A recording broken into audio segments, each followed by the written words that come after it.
Late Night, Iain Lee on Talk Radio.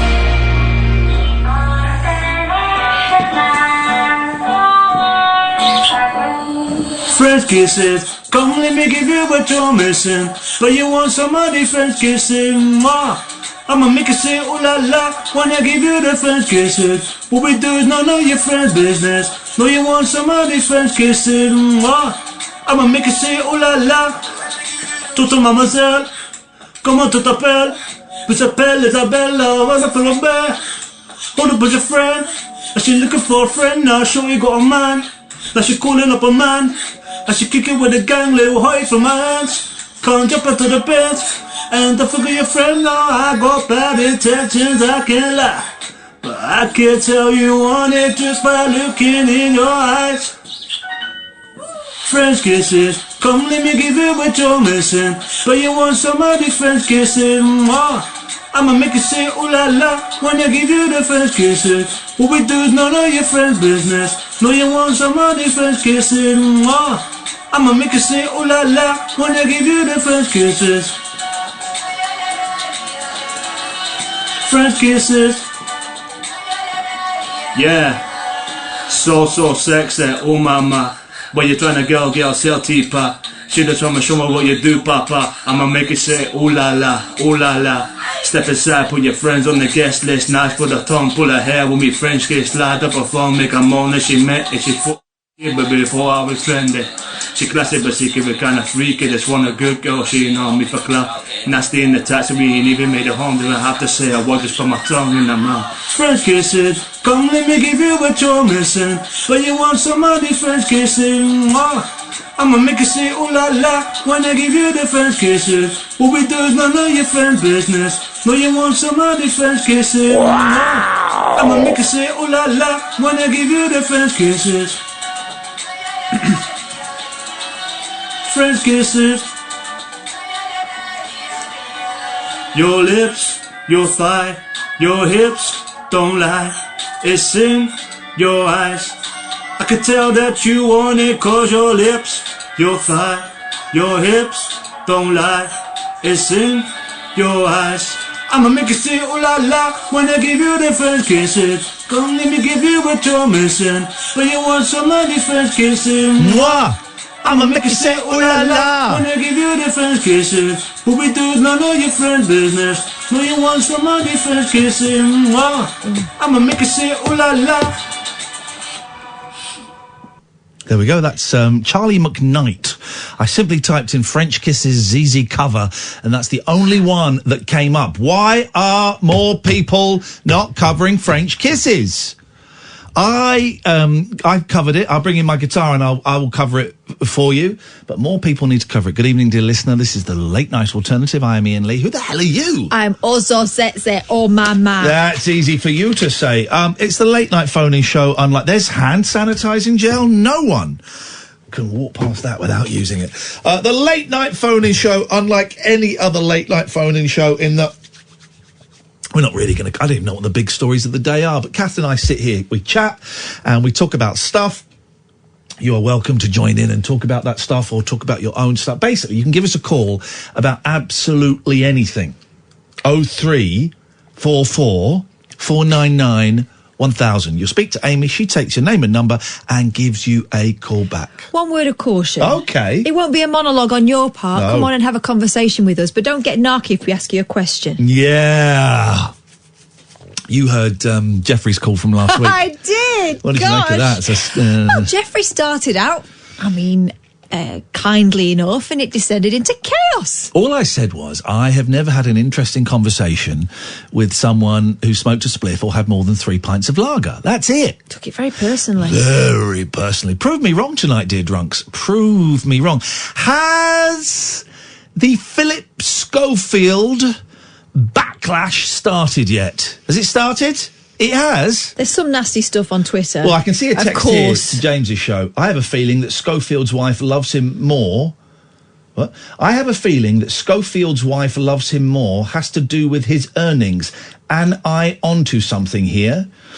You're onto the fact that you're a knob. So there's the backlash has begun. I saw a little bit last week that he's not brave, he's a coward, and he's lied to his wife. He was lying to himself, as well. But it's funny, isn't it? All these people pontificating on something upon which they know nothing. And according to the newspapers, according to what's been said in the newspapers by the family, his parents are all right, her parents are all right, she's all right, and their children are all right.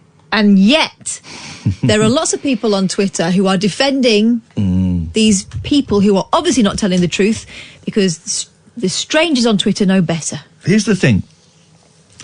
There are so many men who are married that have had sexual relation or desire sexual relations with men. There are so many. So many. Some of my encounters, I saw men with wedding rings on. There are so many. And maybe they're gay. Maybe they're a little bit gay. Maybe they're massively gay. Maybe whatever. But it's so sexy. Oh my mate. So common. It's so common. I found out, I was filming Friday. Not something I can say very often, but I spoke to my agent today and he said, thank God you were filming on Friday, because I had so many calls from newspapers that wanted to, or news outlets that wanted to get your opinion on Phillip Schofield. Why? Because I came out as bisexual and in a completely different situation and scenario. And, my agent said, no, he's out filming. I can't contact him. He can't do it. And so the Mirror came back, the Daily Mirror came back, said, have you got his contact details for his wife? Maybe she'd like to talk about it. Say what? These absolute scumbags, no bounds, no limits. The other thing that annoys me, there's been a lot that's annoyed me, and some people on Twitter that I quite like, that I follow or follow me, I've been surprised by them sort of liking some of this stuff. I mean, Esther basically saying, there's got to be more to it, and then trying to find out who he might have been with behind his wife's back, all this kind of stuff, of which we know nothing at this point. And actually, I don't care if his wife's all right and his kids are all right. It's none of our business. But here's the thing. Yeah. It's the assumption that the whole 27 years of their marriage was a lie. You can love someone. Yeah. You can love someone. They're obviously very much in love. Exactly. They're obviously very much in love, and they got kids, and they're obviously still. I met her once at the National Television Awards, and they seem like a really nice couple. You can still be. Do you know what? In love. They were a really nice couple. Yeah. It's weird. I think the backlash is going to get stronger over the coming weeks. That seems to be the way things go now. I think a lot of people are airing their own stuff for this. It's actually nothing to do with that couple anymore. Yeah, of course. No, I think it's going to get nastier. I think the knives will come out. Who knows? There might be, people that play up on a past relationship that come forward. We don't know. He may not have. Here's the thing: you don't have to have actually had sex with anyone to be gay. He may never have acted on it. He may have acted on it. He may have acted on it last week. He may not have acted on it for 30 years. We don't know. And really, I'm not interested. It's that whole thing of, now he's come out, now we expect him to be, lording it up at GAY. And when you came out, people were expecting you to all of a sudden burst forth with a new male partner. I will survive. And I had a guy this weekend message me on Instagram. Can I just ask you a question, Iain? Before I embarrass myself too much, is it true that you've come out as bisexual? Oh, wow, okay. just delete. Well, at least he tested the water first. A lot of them didn't, did they? I can't understand why anybody would have a bad word to say about what happened. I could understand why people might possibly concerned about the welfare of his children and his wife, prioritising that over him. I can understand why some people would feel that, but I can't understand. Then, if this is you, dear listener, do give us a call. I can't understand why anybody would take pleasure or excitement or a thrill in belittling him. You know that loads of men kill themselves, right? Because they can't come to terms, or they're ashamed, or they're embarrassed, or they're afraid of who it is they fancy. That men kill themselves. There are married men that are gay or have gay tendencies that have killed themselves because they just see themselves in this trap. I don't make it all about me, but it was part of the reason I was so depressed and, unhappy for such a long time, not just in my marriage, but in other relationships, because I knew there was a part of me that was not that I wanted to just get off with men all the time, but I was not being completely honest with people that I was sharing a house with. I was in a partnership, and one of the things I'm learning as I get older is that when you're truly with someone that you truly love and is an actual partner, you share everything with them. You share everything with them. And I was with women that I, loved, but I knew that I was holding back a really big part and was unable to share it. Yes. Oh, God, I would love to speak to Ken from Newcastle right now. Yes, Amy, please. Were you frightened that they wouldn't love that part of you? They wouldn't be able to accept that part? I was frightened that they would be disgusted, or they would hate it, or they would not want to be with me, or it never occurred to me that it could be accepted. If I couldn't accept it, then how the hell would the person that I was sharing my life with accept it? Now, I've since found out that actually people can accept it, and it's fine. When I came out, no one died. No one died.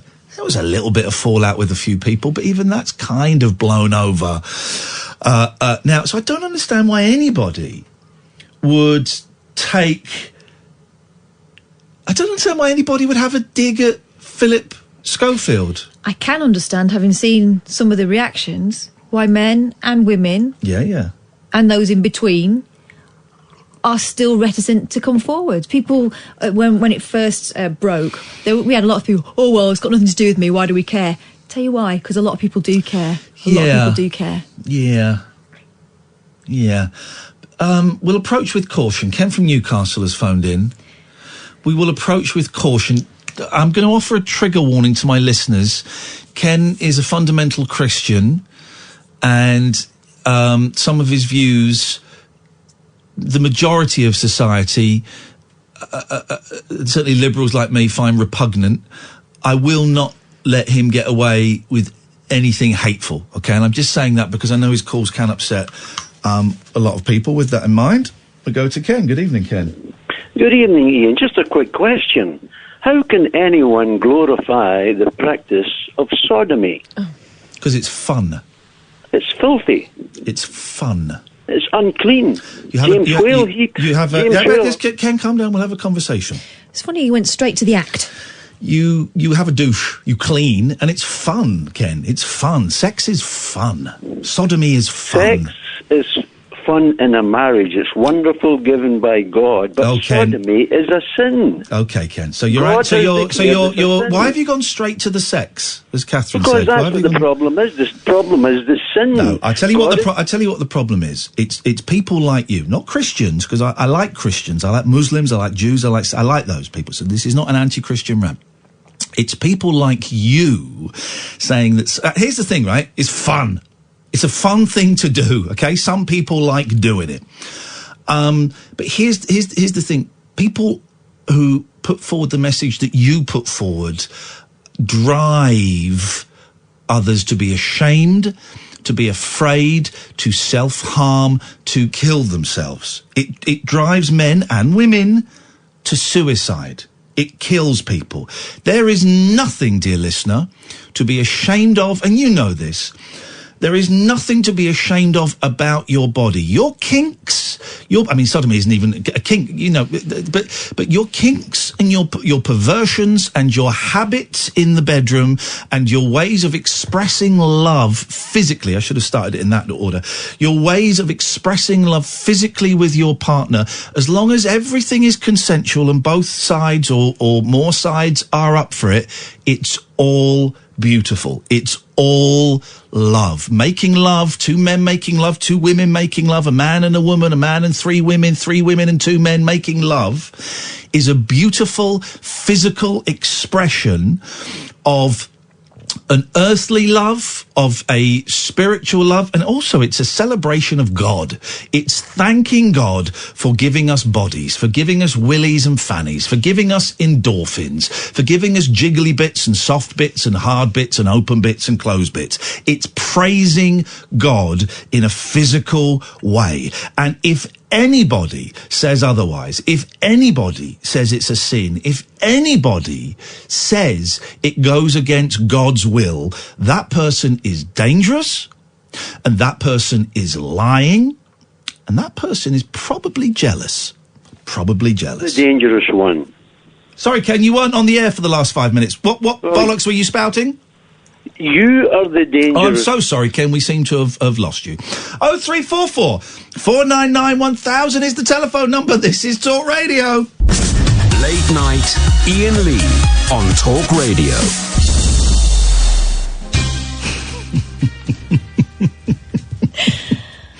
I would never judge anybody for what they get up to sexually on their own, with a partner, with other people. Again, as long as everyone's up providing for we're it. talking consenting adults, As long as everyone's up for it, as long as everyone's over age, and people are only being hurt if that's what they're asking for. Who cares? Who cares? Who cares? If people enjoy it, right, brings them pleasure, brings them so much sex, right? That Freudian thing. Freud was wrong on a lot of things, but so much of our sexual kinks, just our little twists and turns in the bedroom, can be traced back to about 4, 5, 6, 7, 8 years old. So many little things. You like wearing women's underwear. You know, I'm not saying you're transsexual or anything, but you just like wearing it. Maybe something happened to you and your mum when you were. Everything can be traced back. Most things can be traced back. Why do we fixate? I've never understood why we fixate on what people get up to. I don't understand it. And if your only objection to being gay, and we know that he's an old homophobe, Ken, you know, is the actual act of one man putting his willy in another man's bottom, why you think, when I think of gay men, that's not what that's not what I'm thinking of. It's not the first thought that comes into my mind is, hey, it's I just think of two blokes. Is what I think of. When you meet an old married couple, it's the first thing you think of. You know, grey love. For heaven's sake, it's a tiny part of what it is to be a human being, yet we spend an awful lot of time thinking about it and obsessing about it and disapproving of how other people might be doing it in our imagination. For heaven's sake, get on with your life. Here's the thing, and Lexi makes a good point. She says, I'm a Christian. I just want to say I agree with absolutely nothing Ken says. God knows the heart. Be kind is surely the best commandment. Love. Just love each other. That's it. It's love. And sex is fun, right? Sex is fun. But at its purest, sex is... I wasn't joking when I say it's a way of praising God. It's at its purest, it's the intermingling of souls. It is people who desire each other and are feeling passionate and love each other, expressing that in a physical form. It's all right saying, hey, I love you, or writing a letter. But you can also express those sentiments by being inside each other, by doing, by slapping bottoms, by, flicking wibbly bits, by pulling and pushing. All of these things are a really beautiful expression of love. God made us in his image, right? So God wants us to do naughty stuff. God wouldn't have given us the naughty bits if he didn't want us to do naughty within a marriage. Oh, come on. How long do marriages last now? We call them naughty bits. It's our hang-ups. No, I like calling them naughty bits. That works for me. I know you do. But it's just, I don't understand. Look, no one is in any way condoning, I don't know, doing it out in the street in front of people.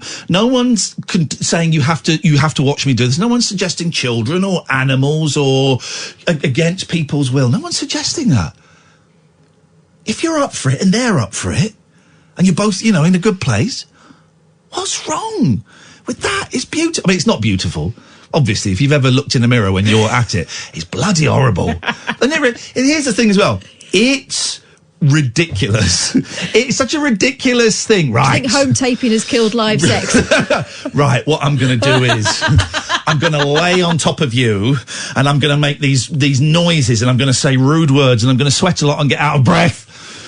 It's ridiculous and it's stupid and it's silly, man. Sex is silly, but it's wonderful silliness. It's wonderful. So no, I won't have anybody coming on and saying gay sex is horrible. Gay sex is no, you know, is no worse than heterosexual sex. It's no worse. You know, it's fine. I did know Ken would go for something like that. I didn't know he'd go quite as quickly as that, straight in with the sodomy. Hey, go buy me a drink first. You know, give me a kiss on the lips first before we get to that. 0344 499 1000 is the telephone. Don't phone up, right? This show, and try and have a pop-up gays or it's not the place. If you think that being gay is wrong in any way whatsoever, do you know what? Plenty of shows out there for you.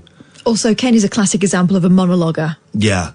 And if you don't believe us, listen to another radio station. Right about now, we'll be ringing them up now. Plenty of shows where if you don't like gays, you'll get a fair hearing. Not this one. I love it. Love it. It's all good. It's all beautiful. It's all love. It's all it is. Let's go to Tony. Good evening, Tony. Oh, hi, guys. Hi.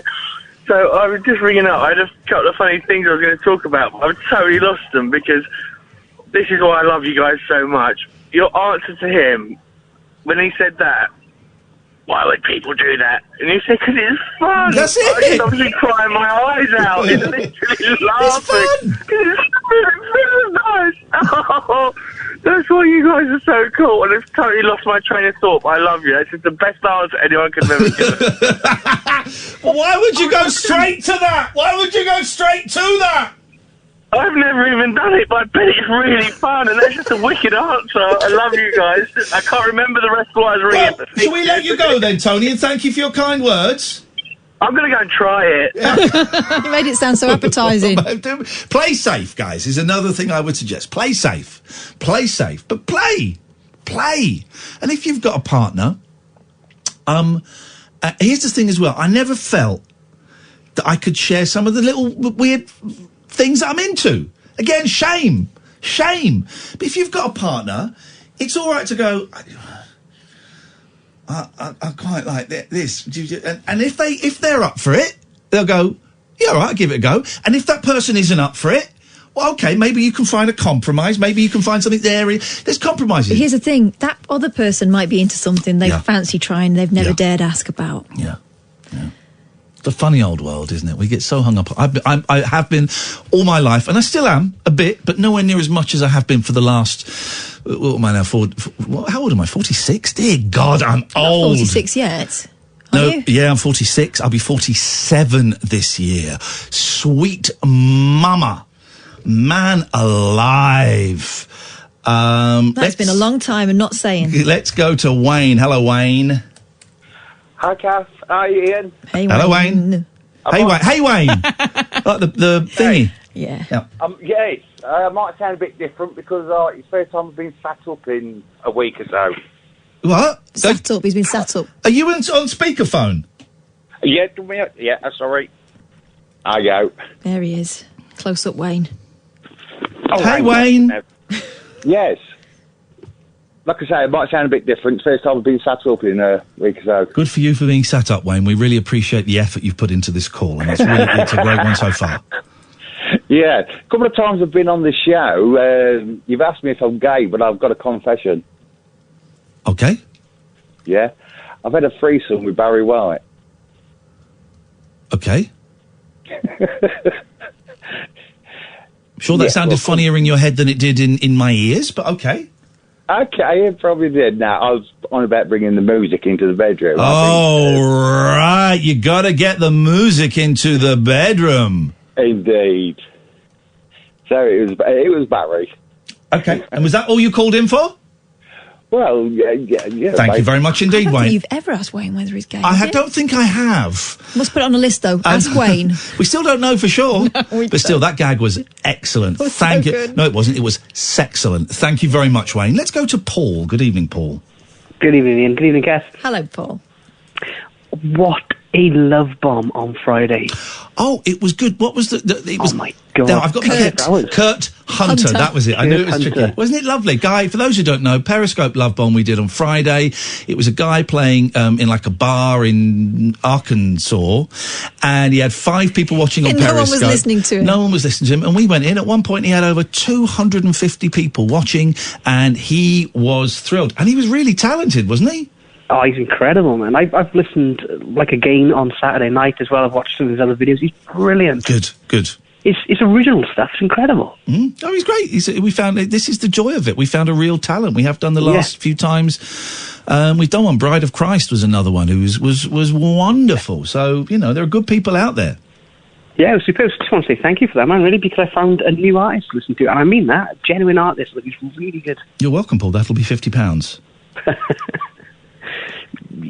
I'll PayPal. Okay. Anything else?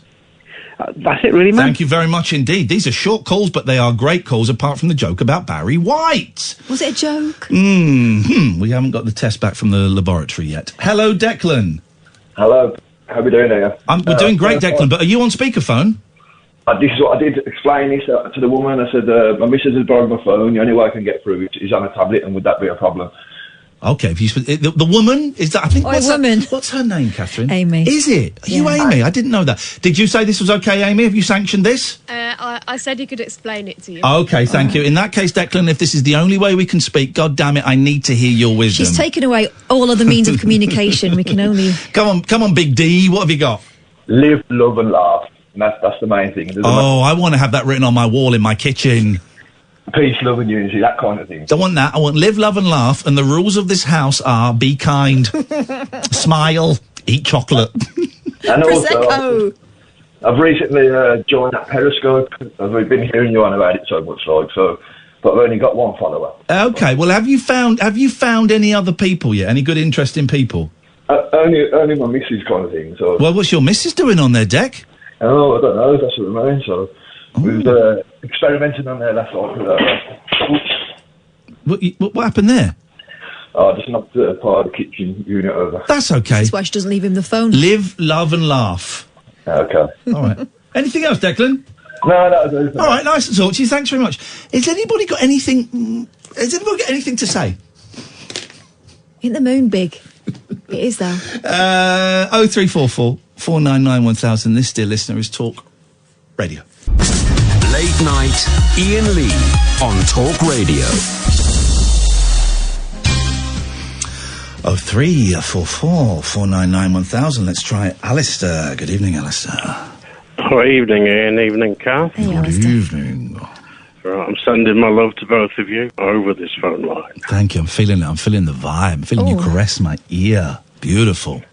And I got your text earlier, Ian, and I'll be thinking about you next week, mate. Thank you, man. Yeah, I'm taking... But me and Kath are both off on Wednesday. By coincidence, she's got a thing at her kid's school. I've got a job that was just too good to turn down. So, but I'm off next week. I've just booked next week off. I just decided today, because I'm just not feeling myself. After feeling great a couple of days last week, I'm feeling lousy. And I thought it was unfair to sort of take this week off, so I've just booked next week off. Catherine will be here next week, and will be probably less. I would suggest maybe a little less sodomy. Maybe, I don't know.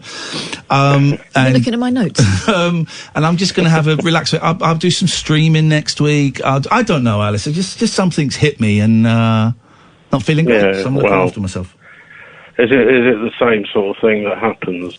Do you think? Or I heard you talk about your father on Twitch. It was the 7th anniversary of his death yesterday, and I didn't realise until I phoned my friend up, my mate Simon, whose birthday is the day after mine, and I saw it was his dad's 30th anniversary of his death. So I phoned him up and said, "Oh, just checking you're okay." He said, "Yeah, I'm fine. How are you?" I said, "Well, I'm fine." He said, "Well, it's the anniversary of your dad's death as well, isn't it?" I went, "Is it?" And I checked with my sister, and it was 7 years, and it yeah, it makes you think, doesn't it? It makes you think. Yeah, absolutely. My father died 2014. So, it's still not very far away, really, is it? Just one second answer. Amy, would you like to try and call 7485 up and see if they'd like to come on the show and make their point? I'd be really interested to talk to them. Get a lot of people texting in. So much easier to discuss these things if you phone up. So 7485, if your number ends in that and you just sent us a text, you're going to get a call from Amy in a second. Look forward to speaking to you. I wonder what's going to happen now. I'm being unfair. Anyway, Alistair, what have you got for us? Couple of things, really. First of all, in relation to Phillip Schofield, yes. I don't care. I mean, I hope he's happy and his wife's happy. Yeah. And his kids are happy. And that's it. Yep. I am willing to say, I think I'm mainly heterosexual, but as I'm alone at the moment, I do use both male and female pornography. There you go. Beautiful. Good for you. So, you know, I mean, no one's, you know, definitely one way or another. I think it's a mixture, isn't it? Well, I think maybe. Do you know what? I think if there's a spectrum, as I believe there to be, then by definition of a spectrum, there must be some people who are definitely 100% one thing, and definitely 100% at the other end of the spectrum. There must be if you have a spectrum. That's what defines the spectrum. But I suspect that the majority of people, I suspect that a significant number of people lie somewhere within there. Yeah, well, I mean, that's my view. But anyway, do you want a quick review of the Academy Awards that I watched? Oh, yeah, I do. I've got no idea. I know that Parasite, a film I couldn't sit through, won Best Movie. Yeah. Well, I mean, you've seen... Well, I'm sure you've seen the Academy Awards at some point, and it's same old.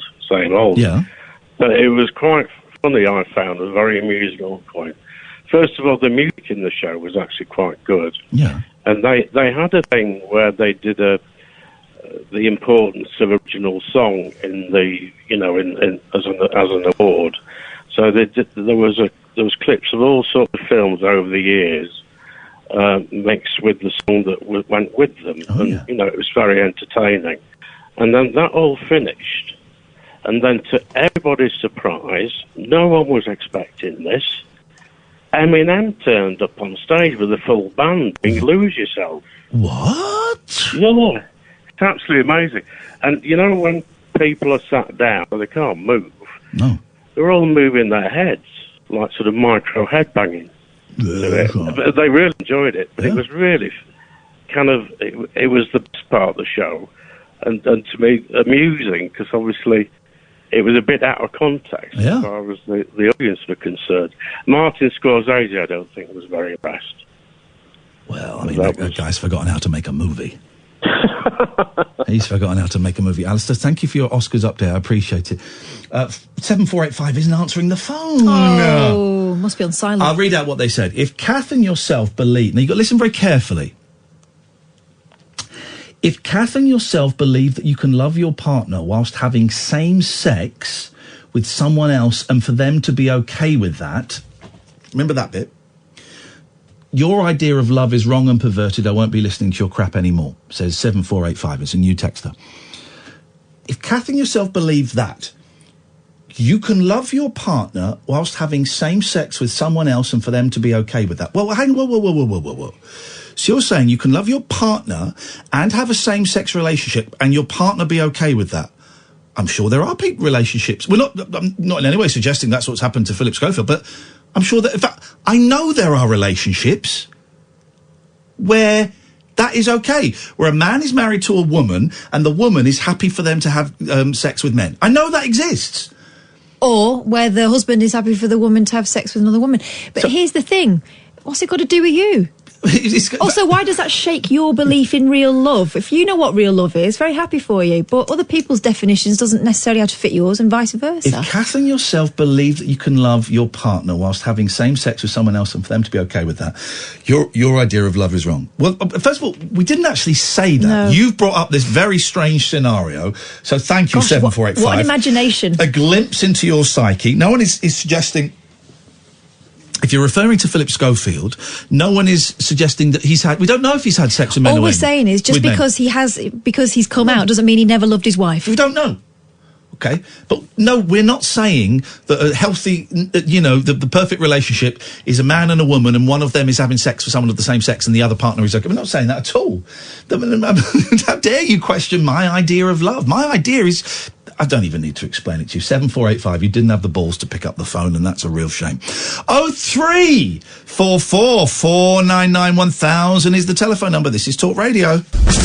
Late night, Iain Lee on Talk Radio. Someone has just sent 2 tweets suggesting we get Ken back on. Somebody just set up an account.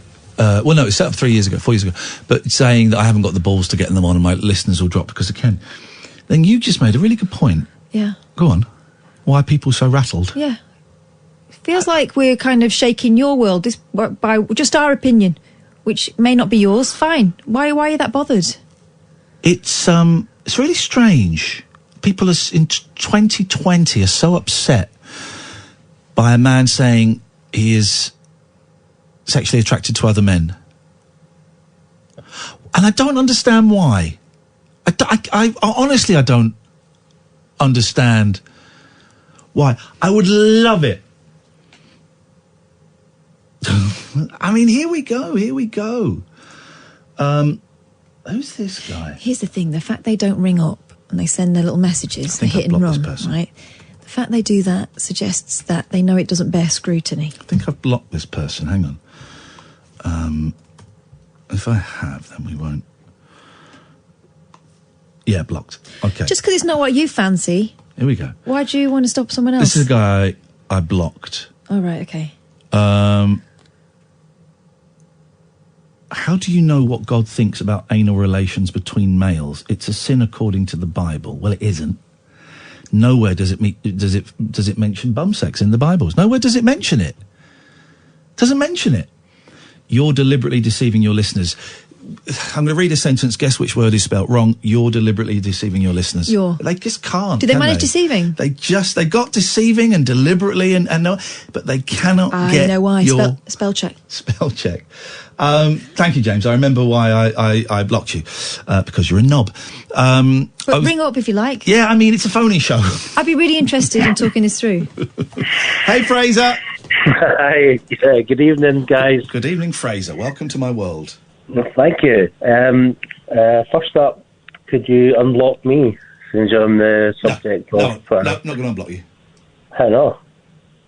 I have decided not to unblock you. You said that you promised that you would unblock me. No, I didn't. I said I'd consider it. Well, why not? I didn't find your apology sincere. So I'd let it go if I were you. Okay. I don't know, a couple of points to make about Schofield and other things, but... Don't fancy it now? Why are you not going to block me? Why is it so important to you, whether a radio host blocks you or doesn't block you on a social media platform? Well, no, it's only because I can find out what's going on in the show, that's it. You can listen to the show. That's about it. I can only listen to it now and again. Okay. Work 12-hour shifts, so I like to be in the loop, and I'm a podcast guy. Okay, well, you can listen to the podcast. Yeah, but it's not like live, like Twitter's live. Well, I mean, there are ways you can look at what I'm tweeting, even though you're blocked. So I have. Well, you set up another account, or you did. So I am not. You can't set up another account. It's so difficult now. Yes, you can. I've got 3 separate accounts on Twitter. So yeah, you can. I've tried it. You can't because. Well, I've got 3 separate accounts. You can. You must have 3 separate phone numbers then. No, I've got 3 different emails. Yeah, but look for a phone number now. I've tried it. Oh, well, unlucky. You won't know what I'm tweeting then. What did you call in to say?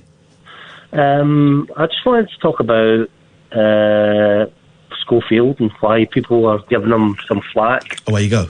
Not that I think this, but I think... Well, no. In that case, don't... We can all guess why people are giving him flack. I want people who have given him flack or who are angry or upset by him to call in. I don't want people to kind of guess why others are giving him flack, because I can do that. I'm not angry and I'm not upset. Okay, so you're going to... Well, there's no point in you guessing why other people are angry and upset, because I could do that, and with respect... I'm not guessing. I'm giving you my opinion on why people are. Okay, well, it's similar to a guess. Well, it's not really. Have you spoken to these people? Well, it's a guess then. It's a guess then. It's a guess. So have these people told you why they're upset and angry with Phillip Schofield? Have these people told you why they're upset and angry with him? Told me personally, no. Well, so it's a guess. I'm talking about social media. So it's a guess. Well, I'm talking about social media. Okay, which you seem to struggle with. Well, I still wind up Mike Graham's fan, so yeah, I struggle with it. Yeah. Okay, that's important to you, is it? Winding up Mike Graham's fans? Yeah, because you've got to strike a balance. You don't. Your priorities are all over the shop, Fraser. How come? I honestly, we finish at 1. I haven't got time to explain it to you. Okay.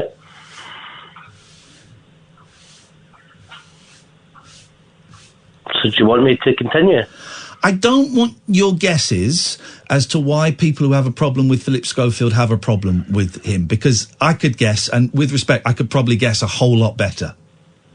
I think the people that have been annoyed... There we go, we're going to get the guess. We're going to get the guess, despite saying we didn't want the guess. Do you want it? Is it a guess? No, it's an opinion.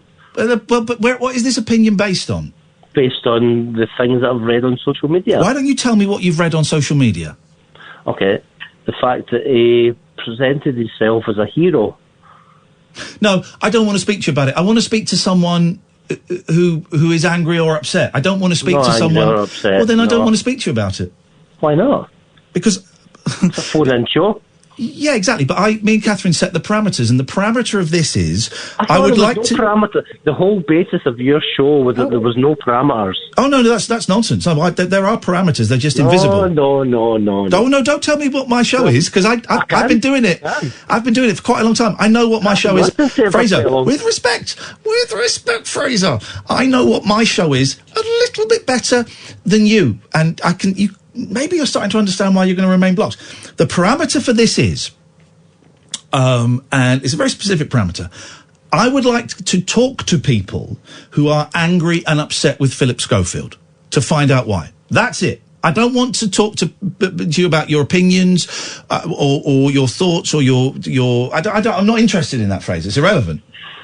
Right, okay. So the whole premise of your show is that you can phone in about absolutely anything. That's what I say, but obviously it's not true. Parameters of your show. That's what I say it is, but obviously that's not true. Well, I thought most people got that. True. Well, it's true. Hmm? I've been listening to your show since year... So, did you hear us say the bit, Fraser, about being prepared to be challenged? Yeah, of course. Okay, so you're being challenged. Challenge me then. You're not bothered about it. So, if we want to read stuff off Twitter, we can do that ourselves. No, but I'm giving you my opinion, that's all. You're not giving it as your opinion, you're reading off Twitter. I'm giving you my opinion on why Twitter is so harsh. Oh, that's a different topic altogether. You didn't mention that in the preamble. Well, I think I did. No, you didn't. You didn't say, I'm phoning up to give you my impression of why Twitter is so harsh. That's the first time you've mentioned that, Fraser. Okay. Well, that's why I was giving you opinion on why all right. Schofield is getting so much flack on social media. Okay. We specifically said we want to talk to people who are upset and angry with him. Okay, but your whole parameters of the show is you can phone up about That's anything. what I say, but obviously, and I thought most people would get this, obviously that's not true. There's certain things you can't phone up and talk. There's certain things you can't phone up and say. Fraser, let me finish the sentence and respond to what I'm saying. There are certain things you can't phone up and say. Like what? For example, you couldn't phone up and say that a famous actor was a paedophile. You couldn't do that. No, okay. Well, but that doesn't fit into the parameters of me saying you can phone up and talk about anything. Yeah, but so obviously so you understood that me saying you can phone up about anything wasn't 100% true. You understood that. apart from the three things: you can't swear, you can't be libelous, and you can't do something else. And that's it. Well, though, that's when we talk about straight to air. That's a whole different skillet of fish. But you still can't be libelous to somebody when you phone up. Exactly. You're getting there, Fraser. And all you got to do now is you've got point A and you've got point B. Put them together, and what have you got? The late night alternative. Thanks for your call, Fraser. Stay safe out there on Twitter. It's a tough place, and I don't think you're strong enough for it. Let's go to Dean. Good evening, Dean. Oh, I'm sorry, Ian. I misunderstood the conversation. I'm actually. I spoke to your researcher, and many years ago I was married. I had 3 children, and my wife left me for somebody else, and then I realised my true sexuality. I'm now 68, and me and my partner have been together 20 years. I'm assuming your partner is a fella, is what you're saying. Yeah. You wait until your 69th birthday. Man alive, you guys are going to celebrate. No, we've been together 20 years. Beautiful. That's fantastic. And I brought up 3. Well, we both brought up 3 children. That's beautiful. Emma was one of them that we lost the other week, last month. Yeah. In November. But love is love. Yeah, and I just wanted to say I misunderstood. I didn't realise you wanted people that were angry with Phillip. No. Here's the thing. The people can phone up about anything within certain parameters. But specifically, the people that were angry... I don't want someone phoning in going, here's why I think people are angry with Phillip Schofield. I want someone to phone up and go, here's why I'm angry. But that doesn't exclude any other conversation, including the one we're having now. So that fits in perfectly, fact, Catherine. You're perfectly placed to answer this question, because this is something that's been thrown around a lot because of this Phillip Schofield story. But, it comes up now and again when you hear a story of a man who was in a relationship with a woman who comes out as gay, right? Yeah. They're saying... people that don't know him, and this is not what he's saying, this is not what his wife's saying, this is not what his in-laws are saying, or his children, right? They're all kind of in the same mind, they're all supportive of each other, they understand what's going on, they still love each other, it's something they've worked through as a family, or they are working through as a family. Everyone is all right, nobody is hurt, or certainly no one is saying, I'm terribly hurt by this and I don't want it discussed, right? But strangers are saying, here's the thing, hang on, Dean, I really want to ask you this question. Strangers are saying, he's betrayed his wife, he never loved her. Rubbish.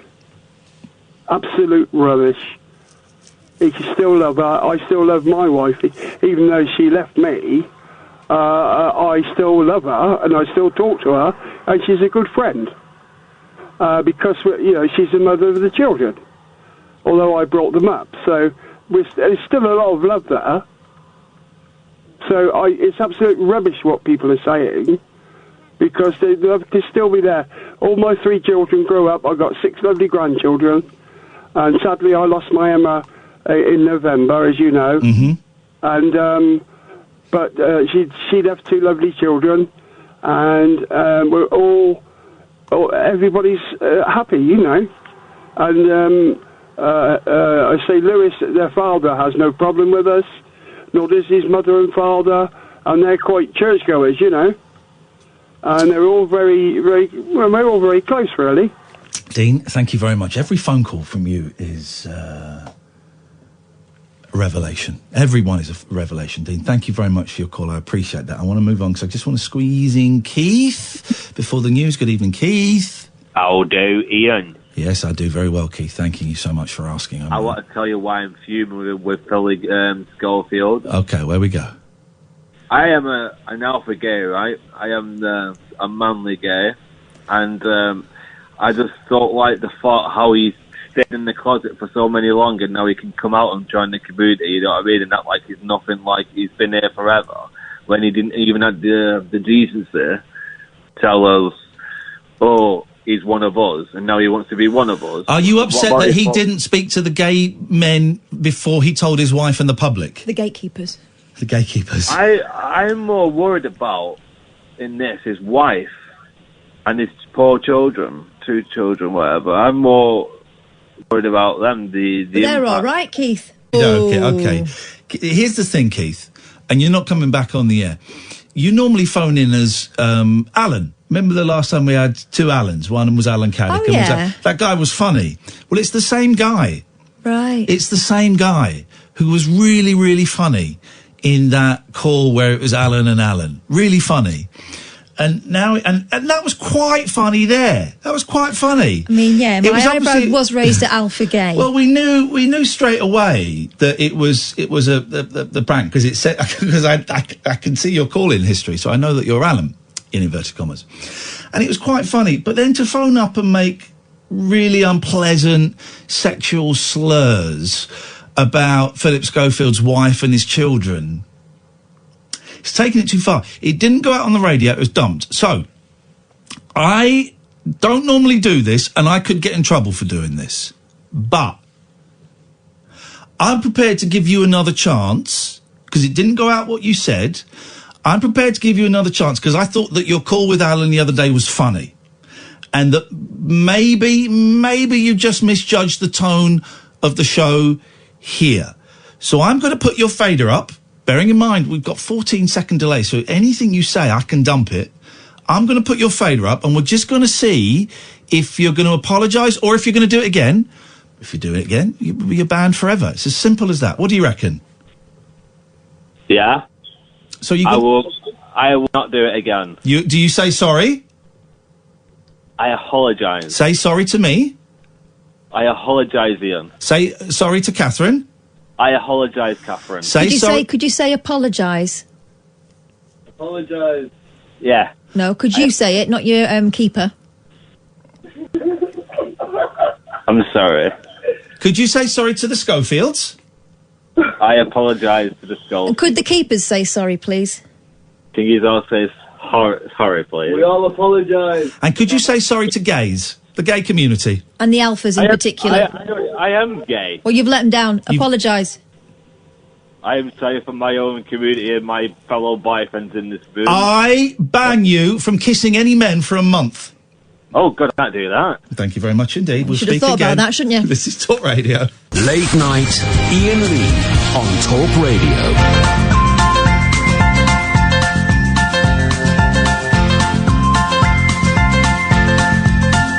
There's a voice that keeps on calling me. Down the road is where I'll always be. Every stop I make a new friend. Can't stay for long, just turn around and I'm gone again. Maybe tomorrow I'll wanna settle down. Until tomorrow I'll just keep moving on. Down this road that never seems to end. When new adventure lies just around the bend. So if you wanna join me for a while, just grab your hat, come travel light, that's old style. Maybe tomorrow I'll wanna settle down.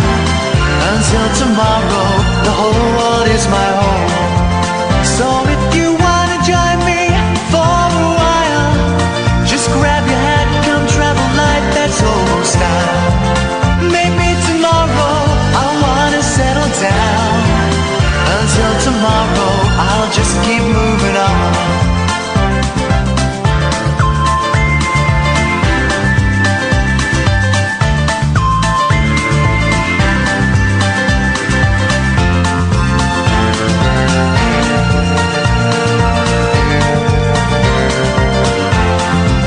Maybe tomorrow I'll wanna settle down. Until tomorrow, I'll just keep moving on. There's a world that's waiting to unfold. A brand new tale no one has ever told. We've journeyed far, but you know it won't be long. We're almost there and we paid our fare with a hobo song. Maybe tomorrow I'll wanna settle down. Until tomorrow, I'll just keep moving on. So if you wanna join me for a while, just grab your hat, come travel light, that's old style. Maybe tomorrow I'll find what I call home. Until tomorrow, you know I'm free to roll. Oh, 344 499 1000. You know what? I hate this country. Just dawned on me today. I hate this country. Go and live somewhere else. Well, no. I won't. My kids live here. And I work here. And I've got a nice house. Well, stop moaning about it. I can moan about it. It's free speech. I voted in the election. It's free speech. I can say what I want. Do you know what I want? I know what I want to say. I hate this country. I hate the way that... just flicking through Twitter. Yeah. I don't hate this country, but I am getting very tired of all the knobheads in it. I saw a tweet by Michael Rosen. We're going on a bear hunt. I like Michael Rosen. I've always liked Michael Rosen. I think Michael Rosen should be Prime Minister. And he said, how have we come to this, that David Lammy could be told to go home or something? I thought, what is this? And David Lammy has stood up in Parliament to talk about there are several people that are being deported, criminals from the Windrush generation, some of whom are murderers, not all, but they're being deported. Priti Patel, of course, got up and walked out as he was talking and got booed in the House of Commons. And so a load of people tweeted to David Lammy, you should go home. We should export you. And Michael Rosen's right. How have we got to a place where it's acceptable for people to tell a black man, oh, go home? That feels to me a very 70s... Where do you live, Hackney? Early, I think it's Tottenham. Very 70s, early 80s kind of thing. I remember hearing that in the 70s and 80s. Oh, go home. Why don't you F off home? Do you remember when we did the sports special, we spoke to Guillem Balaguer? He's Catalan. Oh, yeah, yeah. He said he was on a train. He tweeted today, I think it was today, I certainly saw the tweet today, that he was dictating something in Catalan on his phone. And someone said, hey, you speak English, oh, to him. It's a mad world that's acceptable now. That's acceptable now. I flippin' hate this country. I hate it. I hate the toxicity. This industry, radio, is... You used to 10 years ago get people phoning up saying, oh, I can't, I'll get cut off if I say what I really want to say. Those people are hosting the shows now. Those people are hosting the radio show now. The people that would phone up and say, oh, if I said what I really wanted to say, you cut me off. They are hosting the radio shows now. This industry is disgusting. It's disgusting in a lot of the views that it spouts and a lot of the guests that it gets on and some number of the hosts. And that fuels it. The newspapers fuel it. Piers Morgan fuels it. For the first time in my life, I'm quite happily... I have a list of 5, 6, 7, 8 people that I wouldn't mind if they died suddenly. I'm not going to name them. But I just sit there and think... Things would actually be better if that person died. I never thought that before. You know, big mouthpieces. I think, if they died, the world would be ever such a slightly better place. What if they just lost their voices? Or couldn't get out of their bedrooms? And I don't know where I'm going with this. I'm not going to emigrate. Certainly not yet. Maybe when the kids are older. I'd like to. Where would you go, though? Well, where's better? I mean, Canada, is it? Is it Canada? Is Canada the right answer? I mean, really? You're getting blocked, son. By the way, I'm quite happy to block people. Be careful, Ian. You'll have Rachel Riley calling you an anti-Semite for saying you like Michael Rosen. Don't know what that means. Not interested. You're blocked. And I think this show is genuinely doing good. I don't want to blow smoke up my own ass because it's tricky, but actually if you get like a hose pipe and cut it down to about 2 foot, you can. I think this show is a small beacon of light and love. As we proved last week with the Love Bomb, the show on Thursday where we had calls from Iran all over the shop. It was a really nice show. That coffee was horrible. It's done terrible things to my insides. But we're a tiny little flame that's blowing in a huge hurricane, and we're going to get blown out at some point. If one day, guys, I got a great chapter for the book about stuff that's been going on in here the last couple of months. I got a great chapter. And you mark my words, I will write that chapter and names will be named. So don't think you're getting away with it. Names will be named. But we are a tiny little candle, right? We get hardly any listeners, and you know, there are forces that would like to snub this out. That's not, you know, an exaggeration. But this country sucks. This country sucks. It's not Brexit. It's not really Brexit. I think Brexit was the key that opened the door, but it's not Brexit. I'm not really that bothered about Brexit. I think it might be all right. It might be all right, you know. So it's not that. It's the racism. It's the homophobia. It's the lying. It's the using snowflake as an insult. Using woke as an insult. It's the bullying. It's the bullying. I just hate it here. James says, using your position as a DJ are people actually listening? DJ. Are people listening? James, are you listening? You absolute thick melt. Oh, it's that guy that I blocked. Do you know what? I'm going to block you. I'll read this. Using your position as a DJ to wish death on people ain't cool. Well, I didn't actually do that. Anyway, you're blocked, so your things won't pop up in here for 24 hours. I didn't actually do that, you thicko. That's the problem. Thickos like James, who can't listen.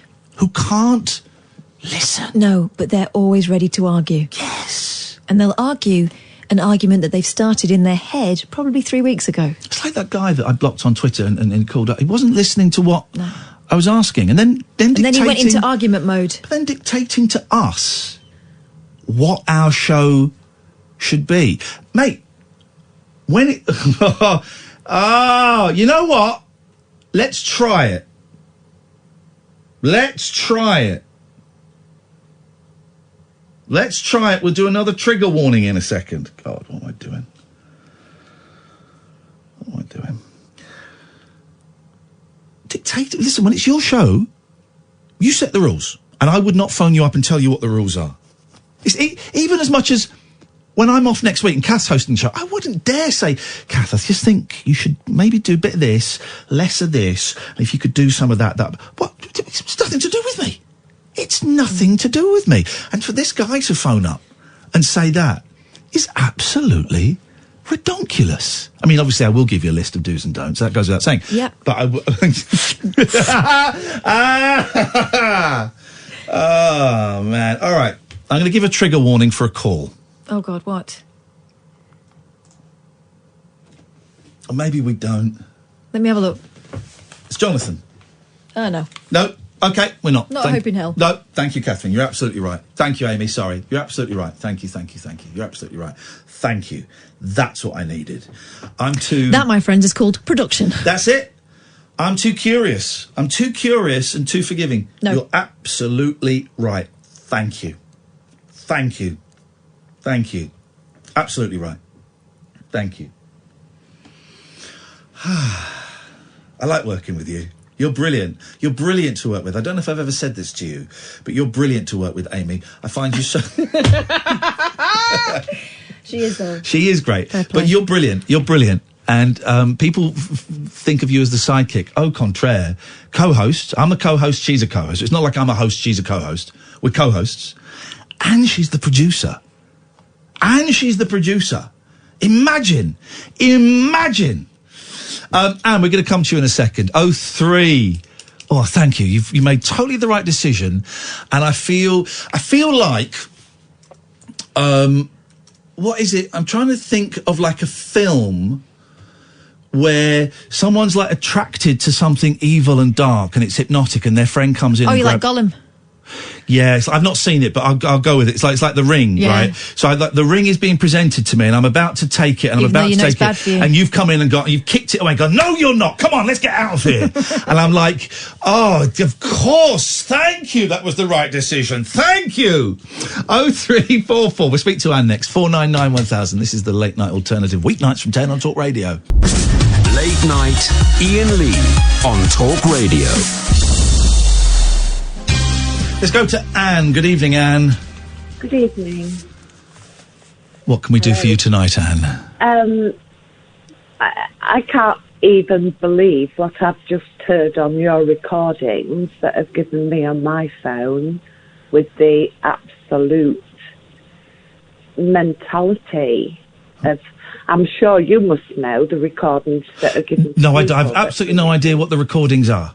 Well, they were crazy, beyond crazy. In what way crazy? Speak, in that how they're viewing a person calling your radio station. Okay, as I say, I don't know what they are. Would you like to tell us, or would you like to make the point that you called up about? The point I rang up about was about Phillip Schofield. I'm 65 years of age. I didn't ask, but thank you. I've followed Phillip through, him being young and so forth, and being very acceptable on the TV and. Yes, so you have a right to have an opinion on him. I cannot understand why he has come out 27 years ago. I can. Please. He didn't come out 20. He didn't come out 27 years ago. He came out last week. Well, he's been married for 27 years, so yes. He's been where he is. When you said he was young and acceptable on TV, that implies that he's old and unacceptable now. No, he's still acceptable. Okay, right. To me. Okay. I have worked in an industry that has a lot of gay people. Oh, what industry was that? Male escorts?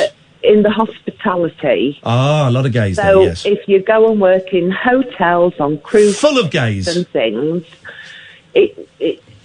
please don't say it that way, because that's being disrespectful to you. They're people that you work with, that you're close with. Right. What's the point about Phillip Schofield? I don't understand.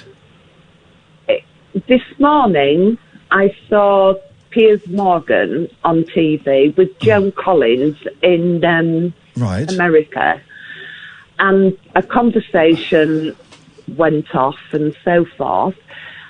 Then Joan Collins said, "We all know that he's gay." Right. So obviously... Well, not everyone did know. I've worked with Phillip. I didn't know he was gay. So not everyone did know. But Joan did, and Joan looked at the people that were on the TV Well, Joan's programme. saying that she did. We don't have it. I've worked with Phillip quite a few times. I didn't know he was gay. Because probably you're not personal enough to him, and he must have had personal then. If she could... You don't know. Sometimes people say things for effect. But what's your point? You wish he'd come out earlier or later, or hadn't come out, or what? Please don't think that I'm being disrespectful. Oh God, no! I don't think that for a second. But as I say, I've had one of my daughter is 37 years of age, and she has a young guy that I have known since he was 4 years of age. Let's focus. I don't understand what you're saying about. An issue. I don't understand what you're saying about Phillip Schofield. Just trying to get you back on. Then obviously he isn't gay, is he? Who isn't gay? It's okay then. Can you put to me what gay is? Because when I was growing up, gay was you were not attracted to women, you were attracted it's a little bit to men. more. So you're saying he's not gay? Well, he's had 27 years. Living a lie. If we go into a deeper interview with his wife and everything, have they had sex? Dear God, Anne, why are you obsessed about whether Phillip Schofield has had sex? No one has brought up the question of him having sex with a woman. Why are you interested in that? It comes down because he is portraying himself to be something that he isn't. And what is your problem? First of all, what gives you the right to tell Phillip Schofield or any human being what they are?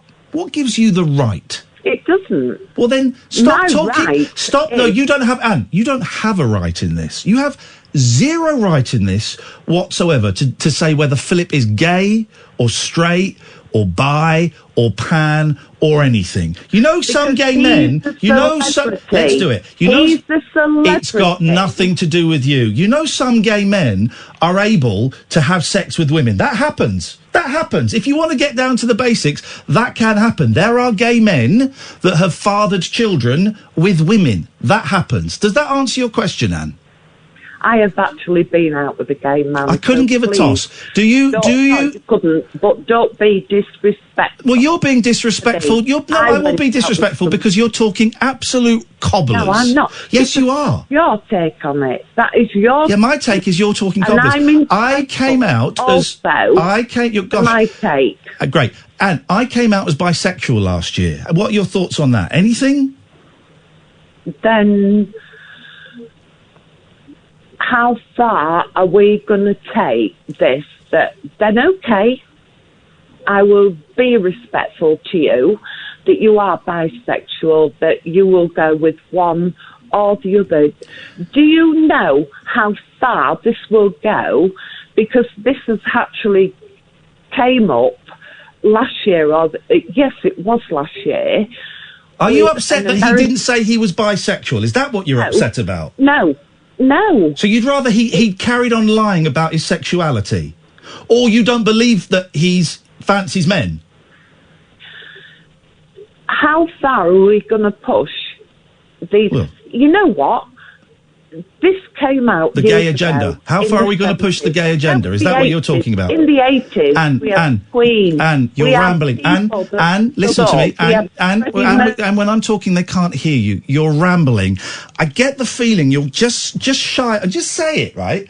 Are you saying how far are we going to push this gay agenda? I'm saying when we...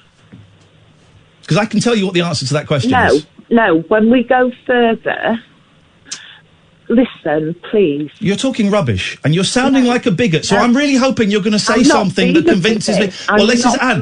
This is it. I'm hoping you're going to say something that convinces me you aren't a bigot and that I've misunderstood. He's the celebrity. He's made an issue. He's come out with the hoo-has, everybody patting his back, doing this, doing that. This now has become acceptable in my life. Being gay has become acceptable, yes. Hallelujah. It used to be illegal when you were a kid. Would you still like it to be illegal?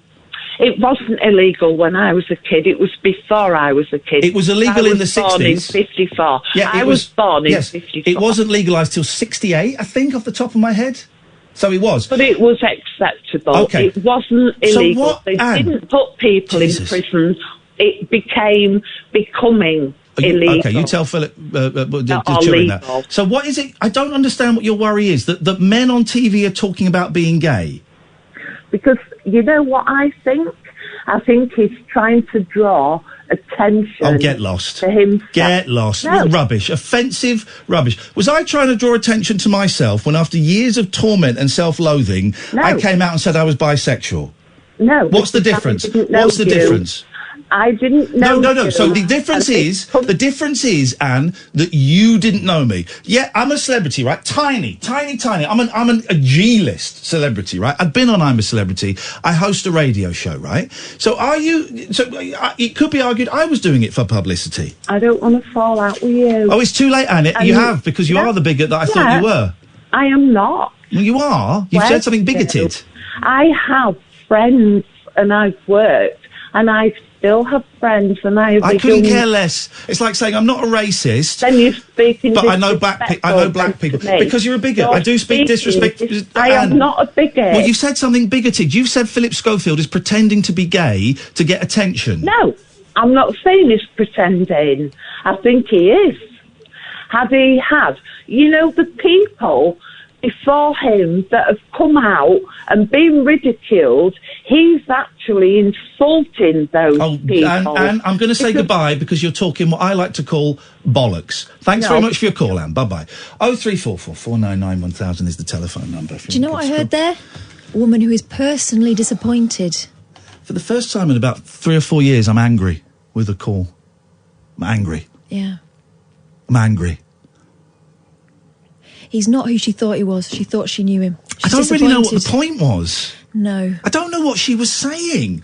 We know she's not a bigot because she knows gay people. Mm-hmm. Okay, so that's that sorted out. A lot of them. But he isn't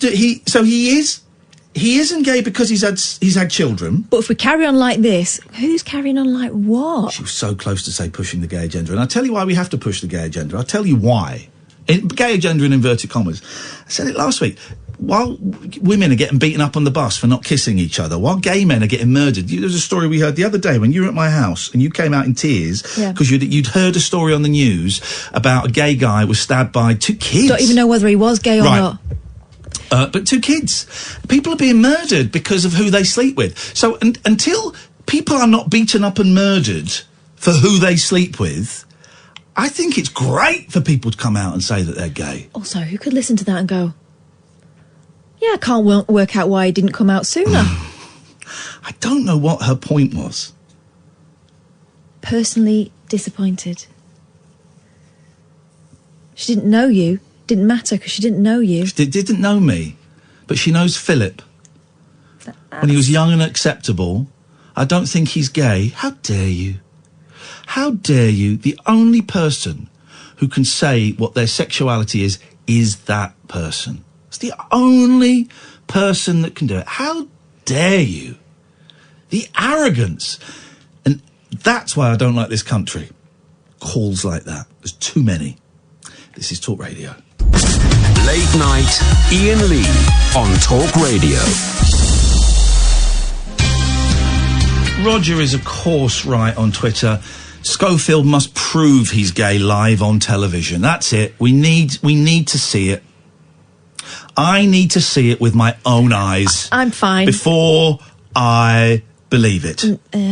No, I'm Daddy cool. Bear Cub says, and I thought this and I was going to say it, but then I just got so angry I had to get rid of her. You think that lady might have been angry because she always had a crush on Phil and now won't ever stand a chance? Yeah, it's possible. That's what it felt like It's to me. possible. But I guess, I don't know what the point was. Maybe not even a crush, maybe just the idea that I know him, I have known him, I have seen him grow up before my eyes. He's lied to me. That's it. He's That's lied the to me. thing. That's not important. What's important is he lied to himself. Yeah. Above everything else. That's important. And then lied, misled. Those are really strong words. Actually, I wouldn't like to use in this. He allowed the lie that he told himself to influence his relationship with his wife and his kids.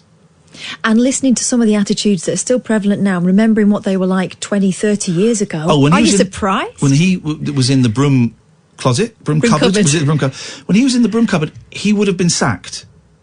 He would have been sacked as a kid's TV personality, and then we'd all be going, now, do you remember a guy called Phillip Schofield, and he had like a gopher or so? We'd be doing that. Also, Isn't that sad? let's think back to the time he was growing up in, right? And the time he was a young man in. It was all that flipping, don't die of ignorance, AIDS kills, AIDS is a homosexual's disease. The gays were absolutely outcast and stigmatised, and yeah, it was just an awful time to grow up gay.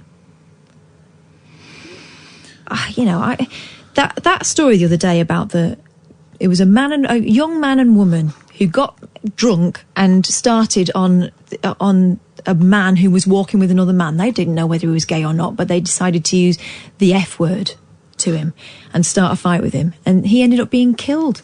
And the thing that really upset me about that was, when I was growing up, my gay friends were always told by their parents, do you know what, it's the older generation, it's your grandparents, once they go, things will get easier.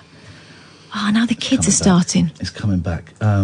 Thank you very much. Sally says, I just started listening at the how dare you part. I've never listened before, and the presenters are now all heroes. Thank you, Sally. It's very kind of you. It's normally whimsy. It's not always as robust as that. I'm just scratching my head. Let's go to Richard. Good evening, Richard. Good evening, Ian. Richard, what have you got for us tonight, please, sir? I just was listening to your show, and you've got some right nutters who come on here, don't you? It's always very dangerous for a caller to say that at the start of their call, because we don't know... We don't know where we're filing you yet, Richard. Yeah, exactly.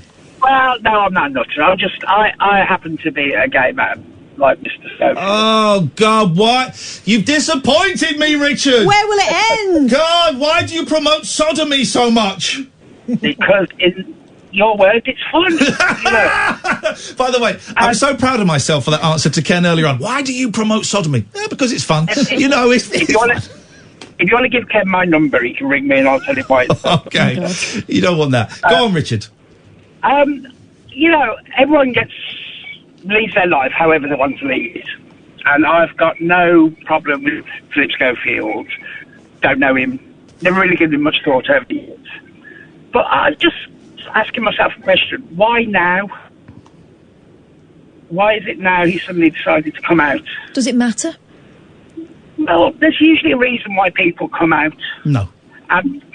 No. It's my own opinion. It's just my own opinion. Again, all I can do is talk about my experience. And when I came out as bi last year, the reason was it was too painful to keep it. That was the reason. That was your reason. Yeah, but that, I mean, that's But a that's very... what Phillip Schofield said, that it was having sleepless nights. That's a tenuous reason. You can always look for a little scandal or a little naughtiness. And I know there are rumours on Twitter, but I don't believe rumours on Twitter. No, I'm not. I'm not. But you say this has to be a reason. Well, the reason, maybe the reason was, not maybe the reason for him. The reason I did it is because I'd had enough. And I totally agree. I had the same reason when I came out, because I just had enough. But what I worry about is when you see celebrities coming out, is usually because there's something behind them coming out, and they're being forced to come out. Well, no, as I've just told you, that has happened. That has happened. But as I've just told you, and I class myself as a very minor celebrity, like GH on the scale, and I'm not in the same league as Schofield in any respect. But I have a little bit of press with this radio show, and there was still a little bit of interest in me last year after the Jungle. There was no backstory. Which is the point not the point I'm trying to make, but the reason why I rang in was to make sure that someone isn't being forced to come out because there is someone there waiting to sell a story, or there's someone there sort of like threatening to out the man. And yes, that would be terrible if that was the case. And I don't think that's a very healthy thing to do. And being forced to come out is never a good thing, because there's always hurt on a lot of people's sides. So his wife, his kids, himself. Well, that's what makes me wonder whether that can be the case, because his wife has known for a while. His children are all right. They're expressing support publicly, which they didn't need to do. His in-laws are all right with it. His mother is all right with it. This doesn't feel like news to them. No, I would say he's probably told them a long time ago. But, you know, I mean, in my own view is that the world has changed a lot in the last 10 years. And even 10 years ago, he could have came out if he wanted to. And no one would... You can't say that. You can't say that because you don't know. You don't know. And people don't... We're just guessing. His kids would have been doing their exams at that point. People don't not come out just because society is more or less accepting. There's so many factors. There's so many factors in it. There's shame, there's self-loathing, there's confusion, there's job security, there's family. There's so many factors. So saying he could have come out 10 years ago, he could have done. He could have come out 2 years ago. He could have come out in 5 years' time. We don't know. Yeah, but you seem to be missing the point what I'm trying to make. I don't think you're explaining it very well. Try and explain it a bit better. Okay, what I'm trying to say is, if I'm allowed to, is that he could have came out 10 years ago and probably, in my own view, nothing really would have happened. It would have been the same sort of... You don't know where he was in his life, Let him finish this, because I want him to make his point, and because I think he's... I can't make my point if you two keep talking over me. So all right, Richard, make the point, but try and make it succinct, because at the moment it's sounding like nonsense. Well, I must be in the same list as everyone else on here. Completely. Make the point. The point I'm making is that I wanted to make sure, from my own point of view, is that he wasn't being forced. Okay, how are you going to make sure? Because, you know, as you said, there's been stuff going around on Twitter. Who cares about rumours on Twitter? How are you going to make sure he hasn't been forced to come out? I'm not going to make sure. You just said, Richard, with words, we're using words here. You literally just said, I want to make sure he's not coming out because of this. So he's hung up. He's hung up. You're using words. Words are all we've got, right? And when we can only communicate with words as we can on a phone-in radio show, there's no body language, you have to be specific with your words. So when you say something like, I want to make sure he's coming out for the right reasons, when you are then picked up on that, don't go, oh no, I didn't mean that. Say what you mean. He obviously couldn't come out 10 years ago because he didn't come out 10 years ago. He obviously couldn't have come out 5 years ago because he didn't. He obviously could come out last week because he did. And I have to say, this will get me in trouble, but I'm going to say it. Just because you're gay doesn't mean you're right on this. Doesn't mean you're right on this. You don't get an extra pass just because you're gay. It doesn't mean you're right. I will not let people throw around lazy guesses on this because we just don't know. And also in reference, and there have been a number of references tonight to the gossip on Twitter. There was no gossip on Twitter until he came out. And I don't believe, I've been gossiped about on Twitter. Let's see what happens there, but I don't believe it, right? So we have to go with what we've got. And I'm sorry if you felt hard done by there, but I really don't I don't like it when callers come on and are rude about other callers as an opening gambit. It doesn't doesn't get any points from me. It makes me sit back and fold my arms and think, go on then, how are you going to improve on this? Because everybody that phones up thinks they are making a decent point until they get caught out. And also, believe it or not, if this is your first time of listening, this is not an argument-heavy show normally. It's a show full of whimsy and love. But I feel like we've got a responsibility to challenge people on this if they're coming on and saying things that are generalisations, allusions to rumour, guesses. Of course we are. Because we're talking about a man's life, and not just one man's life. Other people are listening to this, and it could make a real difference to them. Oh, God, there will be men in their 50s who are married and are gay listening to this. I guarantee it. And they will be watching what happens to Schofield and going, should I? And if it goes too much in one way, they'll go, yeah, I think I'm going to do it. If it goes too much the other way, they're going to carry on being miserable and living a lie forever. The point with Phillip Schofield being a kind of face of Mr. Saturday Night, basically, is that he has the power, whatever happens to him, has the power to start conversations in living rooms, really important conversations in living rooms that could change people's lives. Seem to ignore, again, here's the thing, and you're probably getting bored of this, and I get it, right? I get it. But I can only really share my experience on coming out as bisexual last year. It's all I've got. It must be boring for you. I'm still kind of trying out these shoes and breaking them in a little bit and seeing if they fit or if I need to get bigger shoes. I don't That's know not a euphemism. No. But completely dismissed. There has to be a reason why he came out. Well, I came out because it was too painful not to. It kind of just reached the bursting point. Yeah. I get that, but there has to be a reason. Well, there wasn't in my case. I wasn't being blackmailed. There weren't rumours about me. There was nothing. It was too painful to not say the truth. Here's something maybe everyone could understand, right? Phillip Schofield, by coming out, wasn't just coming out, was he? He wasn't a single man with no kids. He was a married man. So it was, how do you tell your wife? How do you potentially break up your marriage? Maybe he couldn't have done that 10 years ago. He didn't know what was going to happen, did he? Maybe he couldn't have done it 5 years ago. Everyone chooses their time, and it's a really personal thing. Best thing I ever did. Yeah. Oh, God, I wish I'd done it 20 years ago. I didn't, because I was sad and I was confused and I was full of shame and there was abuse and there was I didn't know. You weren't in the right situation. No. I wish I'd done it 20 years, because when I did it, the weight dropped off. I didn't. I did it last year. All right, let's face the future. Let's move on. 0344. If you are listening for the first time, honestly, it's not normally like this. It's full of whimsy and charm. It's been a little bit fractious today. But being gay does not mean you are right on this. Being straight does not mean you are right on this. There is nuance. There is subtlety. There is so much that we don't know. And do you know what? Ain't none of our business. It ain't none of our business. I don't want to know, there's a phrase, I don't want to know the ins and outs. I don't want to know that. Of course, there's that part of me that was brought up on tabloid papers in the 80s that makes me think, but that's a tiny little part of me that isn't really me. The real me is a bloke that thinks, I hope this works out for everyone. I hope everyone can find peace. That's it.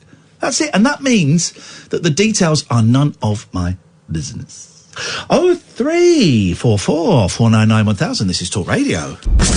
Late night, Iain Lee on Talk Radio. Have I got this right that some people aren't having Chinese takeaways because of the coronavirus? What? Someone just tweeted that there was a story about a Chinese guy being racially abused because of the coronavirus. I can get that. But I'm sure I read somewhere or heard somewhere that people aren't having Chinese takeaways because of the coronavirus. Now, that's dumb. Yeah. But it doesn't surprise No, me not at all. because a lot of people are dumb. And next week when I'm off, I'm going to go to, not the one that delivers because I'm not so keen on them. Do you remember once when I ordered a Chinese meal from there and then they said, we don't take card payment? I went, in that case, let's forget it. An hour later, a Chinese meal turned up at my door and I said, no, I cancelled it. Oh, well, you got to pay for it now. I said, well, no, I don't want it, 'cause I have pizza. But next week I'm going to go to the Chinese restaurant and I'm going to make sure I shake their hands and I kiss them fully on the lips with French kisses. Do people think that we are importing directly from Wuhan to the Chinese Have I got eateries that across right? the country? I'm sure I read that. I know some people are steering clear of Corona Lager. That's not a joke. Oh, I thought Corona was a fizzy pop. Yeah, Corona is a Mexican beer. Oh, of course it is. Isn't there there was a Corona in the There was, 70s yeah. that was a fizzy pop. Along with the pop man, yeah. Along with Tizer. I've got the eyes because I'm eyes inking Tizer or something was the thing. Isn't that as daft as folk, Isn't it? Hello, Peter. Hello, Ian. How are you? I'm getting by. What you got for us? Yeah, sorry to go off the corona, but just wanted to say I'm 60 years old. Happy birthday. I've been bisexual all my life. Yes, mate. And I've been married. Had girlfriends. Had a couple of boyfriends. Yes, mate. I came out to my family about a year ago. Wow. Oh, the flack! I tell you, the flack. I just.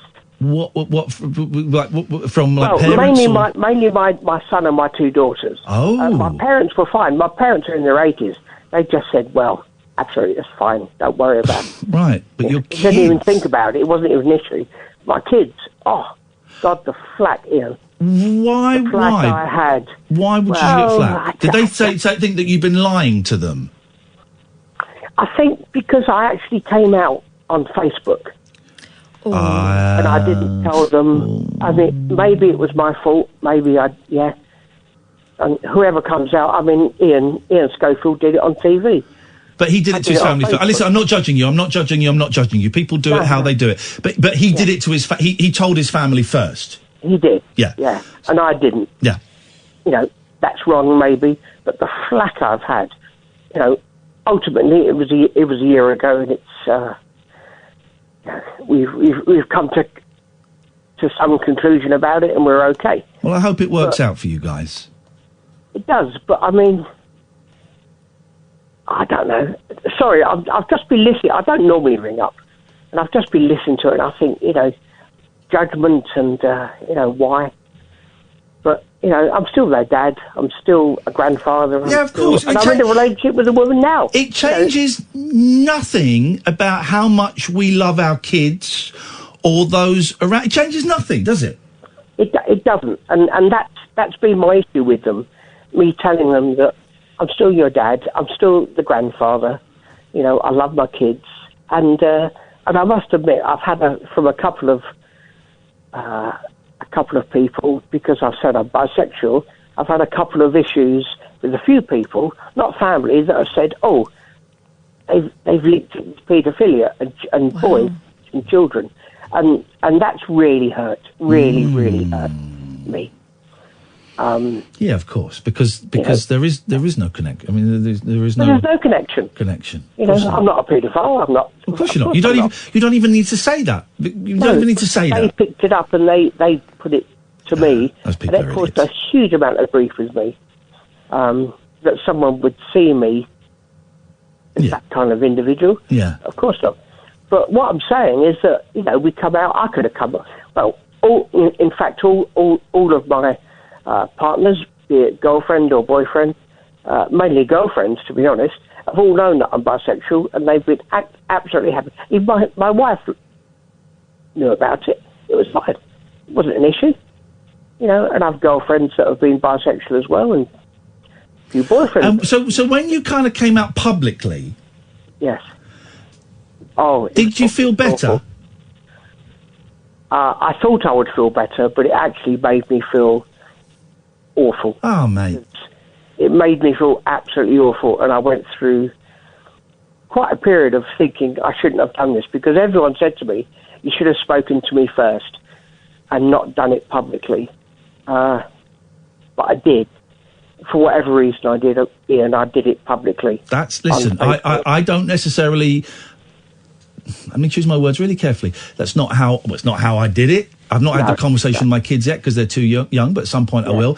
But that's not how I did it. But I did go quite quickly from telling a few people very, very close to me to saying it on the radio. Yeah. But I did tell. Yeah. But that's how you did it. That's how you did it.